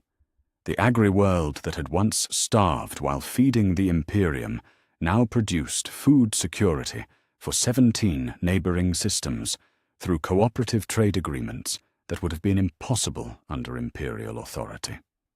Yet even this success carried shadows of uncertainty. The Tyrannid fleet designated Hive Fleet Medusa approaches the Hadron sector, reported Admiral Marcus Kellen, formerly colonel of the Valhallan 597th Ice Warriors, now commanding the Republican Defense Force through democratic election rather than imperial appointment. Intelligence suggests first contact within 6 months. Our preliminary calculations indicate that unified imperial response would have provided 17% better survival probability than our current fragmented defensive arrangements. The mathematics of survival had not changed with the collapse of imperial authority. Humanity's enemies remained as numerous and implacable as they had been under the old regime. Yet the species that had once faced these threats through totalitarian unity now confronted them through voluntary cooperation, and the difference in effectiveness was often measured in lives that democratic governments valued more highly than imperial administrators ever had. Chapter Master, Dante of the Blood Angels, now styling himself simply as Brother Captain of the Sanguinian Brotherhood, maintained a base of operations in the Baal system that served as refuge for space marines who had chosen loyalty to humanity over loyalty to institutions. The battle brothers who gathered under his leadership came from dozens of chapters, united not by common gene seed or shared traditions, but by the decision to serve human welfare rather than imperial ideology. "We are no longer the Emperor's angels of death," he addressed his mixed company of Astartes, "but perhaps we can become something better. Guardians of human choice, rather than enforcers of human submission." Yet the price of this transformation weighed heavily upon warriors who had been designed for absolute certainty in an age that now questioned everything. Some battle brothers thrived in their new roles as protectors of democratic assemblies and independent worlds. Others struggled with the absence of clear hierarchies and unquestionable commands. A few had retreated into isolation or madness, unable to function in a universe where their god had been revealed as a victim rather than a master. The Chaos Gods, ancient enemies of order and reason, had paradoxically benefited from the revelation of imperial lies. The galaxy-wide despair that followed the collapse of faith had fed their power, while the rage directed at former authorities provided spiritual sustenance that decades of conventional warfare hadn't matched. Yet their victory proved less complete than they might have hoped, for populations that understood the true nature of chaos corruption proved more resistant to its influence than the deliberately ignorant citizens of the old Imperium. On worlds where chaos cults had emerged claiming vindication for their honesty about malevolent intent, they found themselves competing with alternatives that offered hope rather than mere honest destruction. Citizens who had been given choices between tyrannical lies, honest evil, and difficult freedom increasingly chose the path that required the most effort but offered the greatest reward. The Forge world of Mars, where tech priests had once faced lynching by populations enraged about servitor creation, had become a center for technological rehabilitation projects that aimed to reverse the damage done by millennia of systematic oppression. The servitors whose consciousness had been trapped in mechanical bodies could not be restored to full humanity, yet new techniques developed through cooperation between reformed Mechanicus adepts and liberated populations had created communication methods that allowed some expression of their trapped awareness. Sister Superior Seraphina, now calling herself simply Seraphina the Penitent, worked in the rehabilitation centers where former servitors learned to communicate through binary code and mechanical gesture. The woman who had once killed in the name of corrupted faith now dedicated her life to healing the damage that corruption had inflicted. "They remember," she reported to the Martian Council of Equals, the democratic body that had replaced the Fabricator General's absolute authority. "Not everything, but fragments, names, faces, feelings from their former lives. We cannot undo what was done to them, but we can give them dignity in their current existence." The work was slow, painful, and often unsuccessful. Many servitors had been too damaged by the lobotomy process to achieve meaningful communication. Others chose the mercy of death over continued existence in mechanical bodies. Yet for those who could be reached, the projects represented something unprecedented in Imperial history. Systematic effort to repair, rather than simply replace, the casualties of institutional oppression. The shrine worlds, where faith had collapsed in orgies of desecration and despair, had become laboratories for new forms of human spirituality. The Cathedral of the Emperor's Light on Ophelia 7, once the site of Cardinal Vex's corrupt authority, now housed the archive of human conscience, where citizens from across the sector deposited testimonies about their experiences under imperial rule and their hopes for post-imperial society. Some communities had chosen to maintain modified forms of emperor worship, honoring him not as a god but as a fellow victim of the system that had claimed to serve his will. Others had rejected supernatural belief entirely, focusing on humanistic philosophies that emphasized rational ethics and cooperative problem-solving. Still others had developed entirely new spiritual frameworks that incorporated the knowledge of chaos corruption while seeking transcendence through conscious choice rather than ignorant faith. The Astronomicon, that great beacon which had guided Imperial ships through the warp for 10 millennia, flickered irregularly as its power source reflected the uncertain state of human unity. Some psychers still volunteered for the choir, accepting the cost of their sacrifice in service to galactic communication. Others had redirected their abilities toward local beacon projects that served regional federations rather than species-wide coordination. The result was a patchwork of navigation aids that made interstellar travel more dangerous, but also more democratically controlled. Astropath Prime Valdez, once a servant of Imperial communications monopoly, now coordinated the Beacon Cooperative that linked independent human governments through voluntary psychic networks. The work required constant negotiation and compromise between competing authorities, yet it also meant that no single institution could control the flow of information across human space. "We trade efficiency for freedom," he explained to representatives of the Ultima Federation during their annual communications summit. Imperial coordination was faster and more reliable, but it also meant that critical information could be suppressed by central authority. "Our current system is messier, but it is also more honest." The question of honesty had become central to post-imperial human society in ways that the Veritas Vox's creators could never have anticipated. Governments that had built their legitimacy on revealed truth found themselves struggling with the practical difficulties of transparent administration.